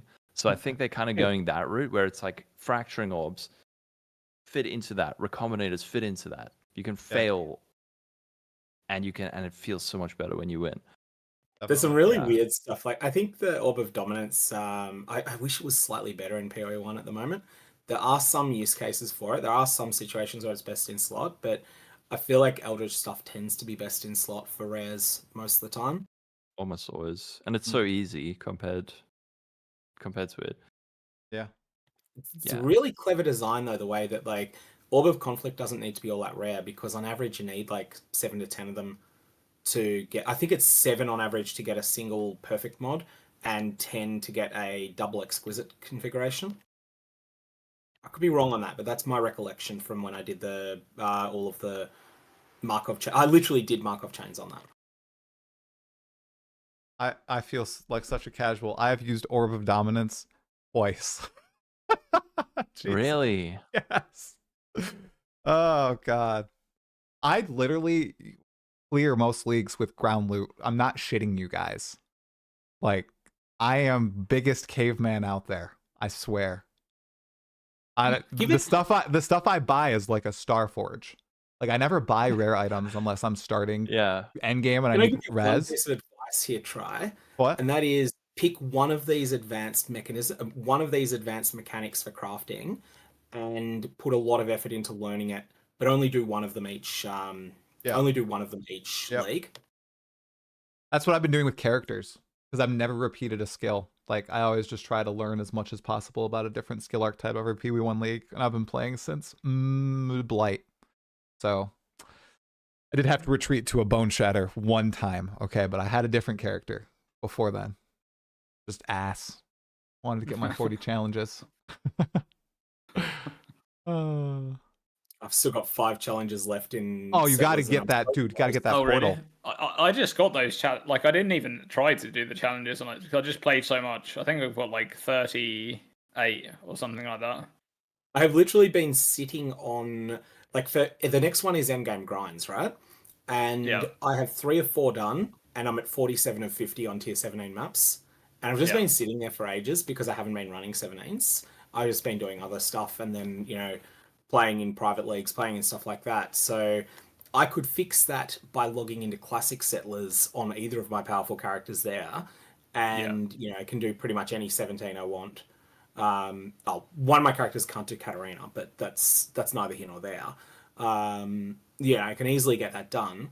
Likewise, I just need to do 2 more Uber Pinnacles, stuff like that. It's all nif-naf and trivia, and I could have 40 in. I think if I put in 2 hours of determined effort, I would have 40. Do you like often go for the 40 for like the totem things in the hideout? Only if I particularly feel a league. Yeah. I mean, I never really do it's sort of, I just get the challenges if they happen, and then if I check challenges, like if I really enjoy a league, right, I'll probably end up with like 30 challenges or something without actually trying. And then at the end of the league, I'll be like, how many challenges have I got? Then I'll check, and then I'll actually just complete any of the easy ones that I've missed, and just whatever I get.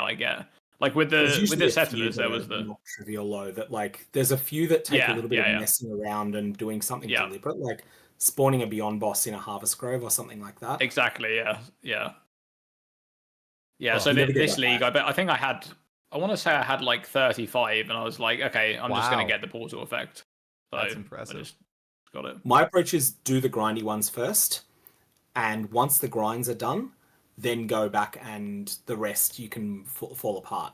But Path of Least Resistance is always that's the way. Build a powerful character first, or at least a strong character. Doesn't need to be uber. Something that can limp through 17s at least, and then after that you then go and do the grindy challenges, and after that you then go and do any of the fiddly ones. Yeah. But for some reason, like the settlers challenges seem to be way easier than they normal, were really easy. This was in hardcore SSF as well. That's the only league I played, and I had like 35 challenges at the end without even trying.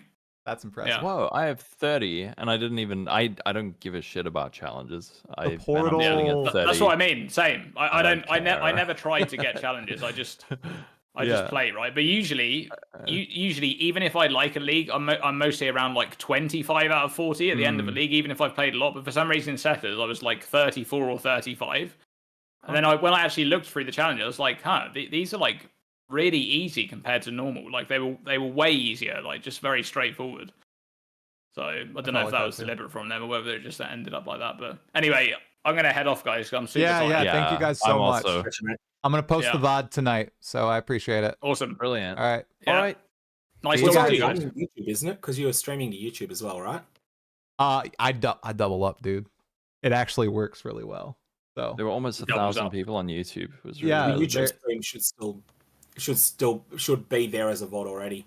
You might need to cut the I re-upload it as a new video. I literally I have not seen negative performance doing that with the pods. Like I don't unlist, and like people will double watch. The view duration is insane, so it works. Oh wow! I know. I'll send you the stats of the last pod of the live stream and the VOD after this. All right, guys. All right, see you guys. Bye-bye. See ya. Bye. Great talk. Bye. W or L chat, as always. Oh, that's not right. That's not right.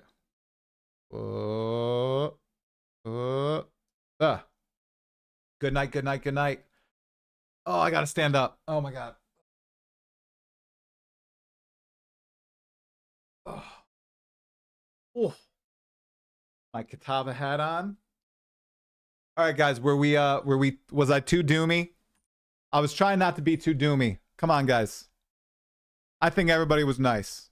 I think everybody was good. Thanks for the sub. Dead Rabbit. Appreciate the T1, dude. I don't think we were too doomy. We had to talk about it, guys. Got to talk about stuff like that. Like, thought it was fun. Thought it was good. There's so much stuff. Guys, I mean, we didn't even talk about Spectres, Roas, Rogue Exiles, Asmerian Wisps, the new Strong Boxes. We talked about Fracturing. Yeah, we didn't talk about a lot of stuff. Holy crap. There's a lot. Yeah, we were just trying to be realistic. I was not doomy enough. I'm in my doomer arc. Yeah, my video tomorrow. I'm kind of scared to release my video tomorrow, but like, I'm just, it'll be interesting. I feel like I'm going to get a lot of hate for it, but I'm just being honest. Oh, Dream posted a video 4 hours ago. And the opening is from Lord of the Rings. Absolutely brilliant. I haven't seen that video yet. That's good. About rings, it's mine, my precious. That's hilarious, Dreamcore. Dude, that's amazing. What's the video? It is a mix of news video for Dawn of the Hunt mixed with the future of PoE 2 from all those news articles that probably nobody's read. And my opinion on just not overhyping things anymore, because I totally overhyped that patch and I shouldn't do that. If you're scared to release it tomorrow, release it today. Nah, I'm gonna release the pod today. Why are you scared? Hate from who? Nah, no. So hardcore run off stream. Oh god, no, I'm just gonna continue it in 0.2 probably, Omega Cybers, because all the changes are gonna be on there. When there are elephants in the rooms, and sometimes you acknowledge them, sometimes you get slammed to the wall, it happens. Never get too excited for something you have no control of. Very good. Could you turn off... Yeah, let me turn up Lolcohol. Sorry, one sec. There you go. Thank you for staying up late, man. I know it's really late. Oh. My daughter and my 2 daughters and my wife will be here. They've been gone for 4 days. They will be here at 6:50 or later, so I'm going to stream until then. Best part of the pod. Let me know the tools I'm using for multi-stream. Lolcohol, I got to do cock. Oh no. Oh no. No, no, no, no, no. Why is this not working? Why is this not working, guys?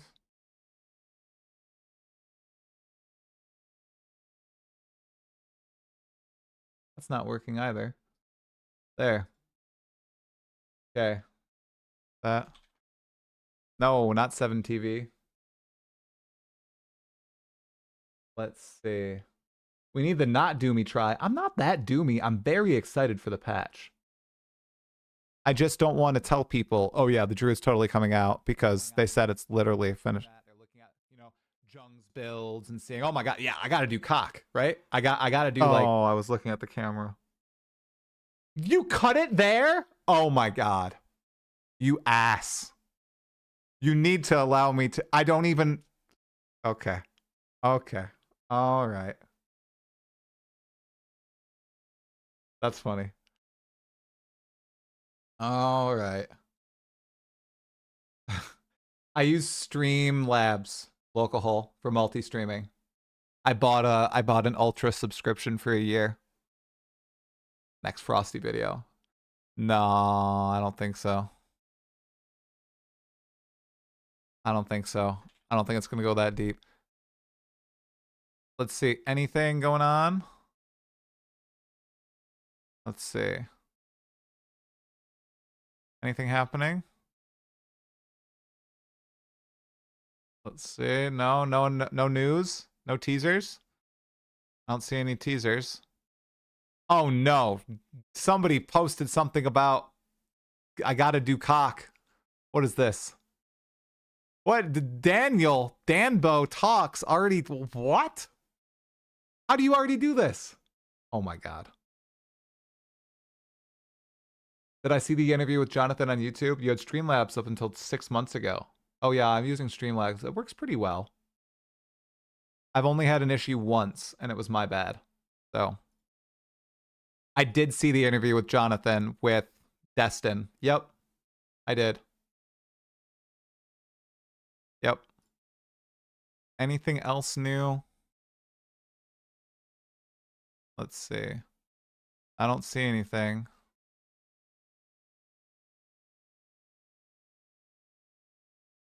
No, I see nothing else.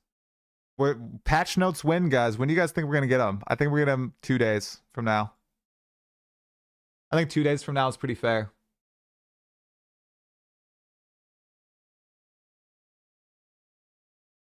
Come on, a try clip about cock isn't going to go that deep, sir. Yeah, when Subtractum was talking about cock on the podcast, that was the first Reddit thread containing me that people were pretty positive about. So, wow, why did we drop to 480 YouTube viewers for a split second there? And now we're back up to 725. Wait, I don't know. Yeah, we were at 1,000 guys. Oh my gosh. Thank you guys for watching. I appreciate it. Thank you so much. Oh, next week is going to be big. I am going to join my fellow streamers because my family is leaving again. And I'm going to be by myself. So I will be streaming every single night after work. I'm going to literally burn myself out. And then on Friday, we're streaming all day and it's going to be glorious. Absolutely glorious. We're going to play all the way to endgame. I'm totally going to get through the campaign in like 5 hours. We're going to be blasting endgame. I'm going to find all those cool endgame maps. It's going to be so cool. I can't wait to encounter all those endgame maps. Glitch, it didn't drop on your side. Does your streaming pay for vacations for your family so you can stream more?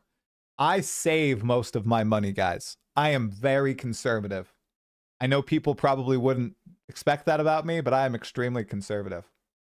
So, yeah. Yep. Oh, everybody on YouTube who's still on YouTube, if you guys could like the VOD, that would be huge for me. If you could like this stream, it helps push it in the algorithm, just like doing it on a regular YouTube video. So I'll shill myself. Please like the video.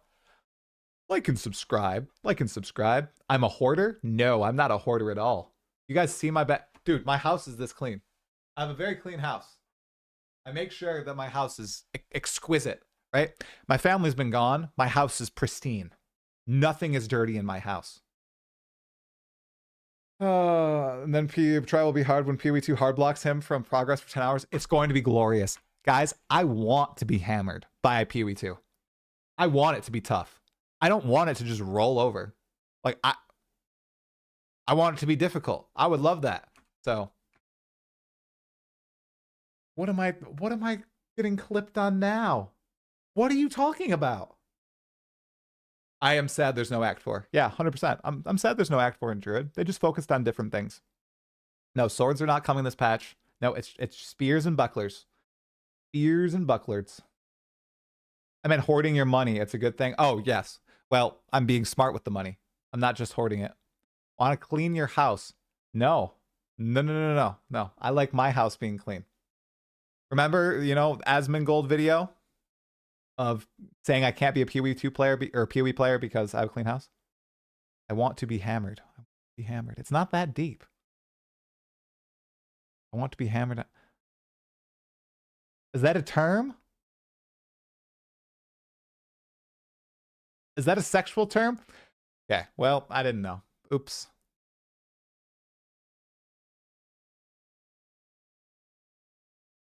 On this Christian Minecraft server. What? You guys, it's like I didn't know what glaze meant. And then people illuminated me. It was great. Don't keep saying it. I'm not going to keep saying it. Wait, are you telling me this next patch we get actual bucklers? Yeah, we get bucklers. Yeah. Come on, bro. I work a lot. My wife doesn't live with me. Why doesn't your wife live with you? Your wife should live with you. Yeah, it refers to being drunk AF. I thought it also just means like being beat down, like you hammer someone. Like, wow, that pro MMA fighter hammered that other pro MMA fighter. I don't know. I'm not stitching them together. It's not happening. No, that's I see what you're doing there. So, yeah, been watching at 1.5x speed, literally just caught up. I'm not watching that clip, bro. It's not. It's embarrassing now. No, it's not happening. Okay. I don't think they're going to do anything else today, you guys. And my fam's going to be here momentarily. Okay. I am going to... Do I have a stroke the moment you take thumbnails for... take photos or something? That's good. People are saying I have strokes with my thumbnails. All right, exiles. I am going to send you off to someone on Twitch. I really appreciate all of you watching. I will not be streaming tomorrow, but I will be streaming on Monday night. Hopefully we have patch notes then. That'd be pretty sweet. If not, we will do stalling. I don't know if I'm going to have a big stream of interviews or what. I still got to decide that, but I will be streaming next week. We're going to 3 on over to the Capitan. Captain Lance. All right. I might try to get a run in before my family gets here because it's 68 degrees outside, which is awesome. All right. Appreciate it. Have a wonderful night, exiles, and stay sane. Really appreciate all you watching. Bye-bye. See ya. Thanks for Sirgog and Dreamcore and Lolcohol for watching too. Bye. Woo. Type of thing.